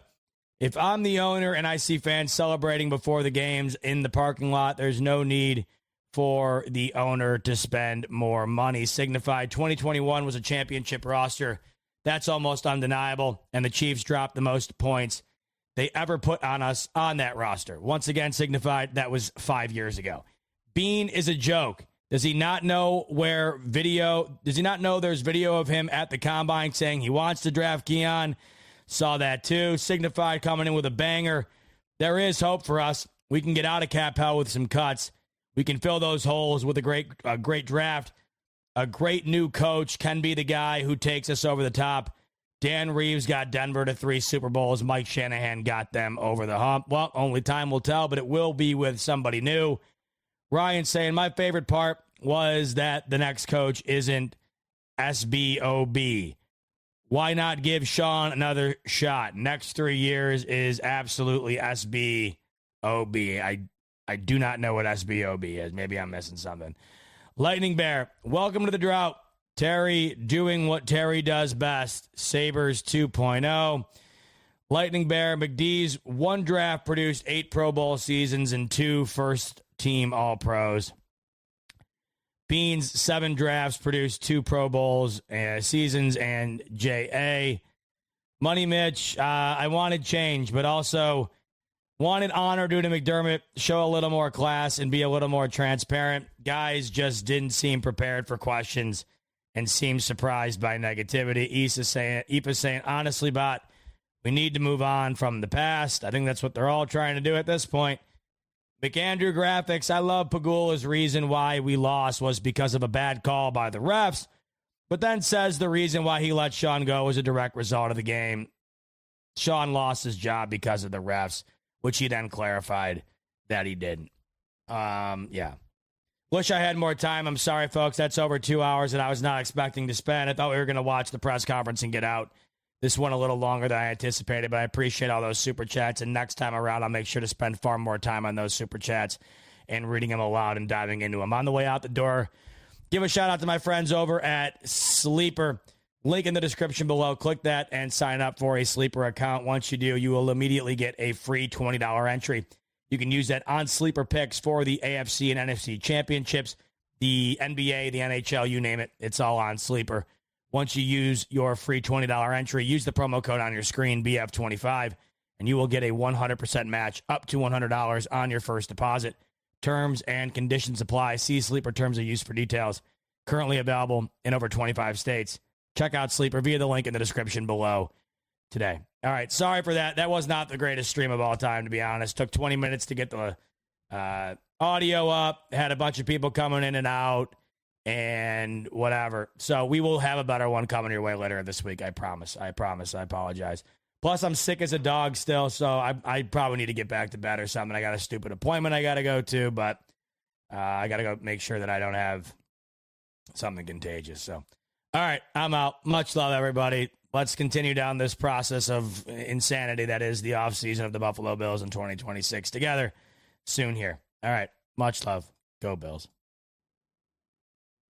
If you're a podcast host, listen up. This one's for you. My name is Allie Jackson. I'm the host of Finding Mr. Height, a dating and relationship podcast that I've been doing for 4 years now, sharing my positive and practical approach to dating that's built on my own life experience. And I wanted to share another experience that I've had, my secret behind monetizing my show. It's called Red Circle. And I was just telling my colleague about how much I love their platform. With Red Circle, not only am I getting a seamless hosting experience, but I also love the support I receive in ad sales. It's not just typical ad sales either. It's targeted opportunities based on my show and my life. And the platform is super simple. You just set your preferences and Red Circle matches you with sponsors that align with your show. You can vet every opportunity and their platform gives you great analytics. More recently too, my Red Circle team has brought me opportunities outside of my podcast on social media to really augment the podcast partnerships, bring them full circle. I just can't recommend them enough. If you want to give it a try, go to redcircle.com to get your free trial. That's redcircle.com for a free trial.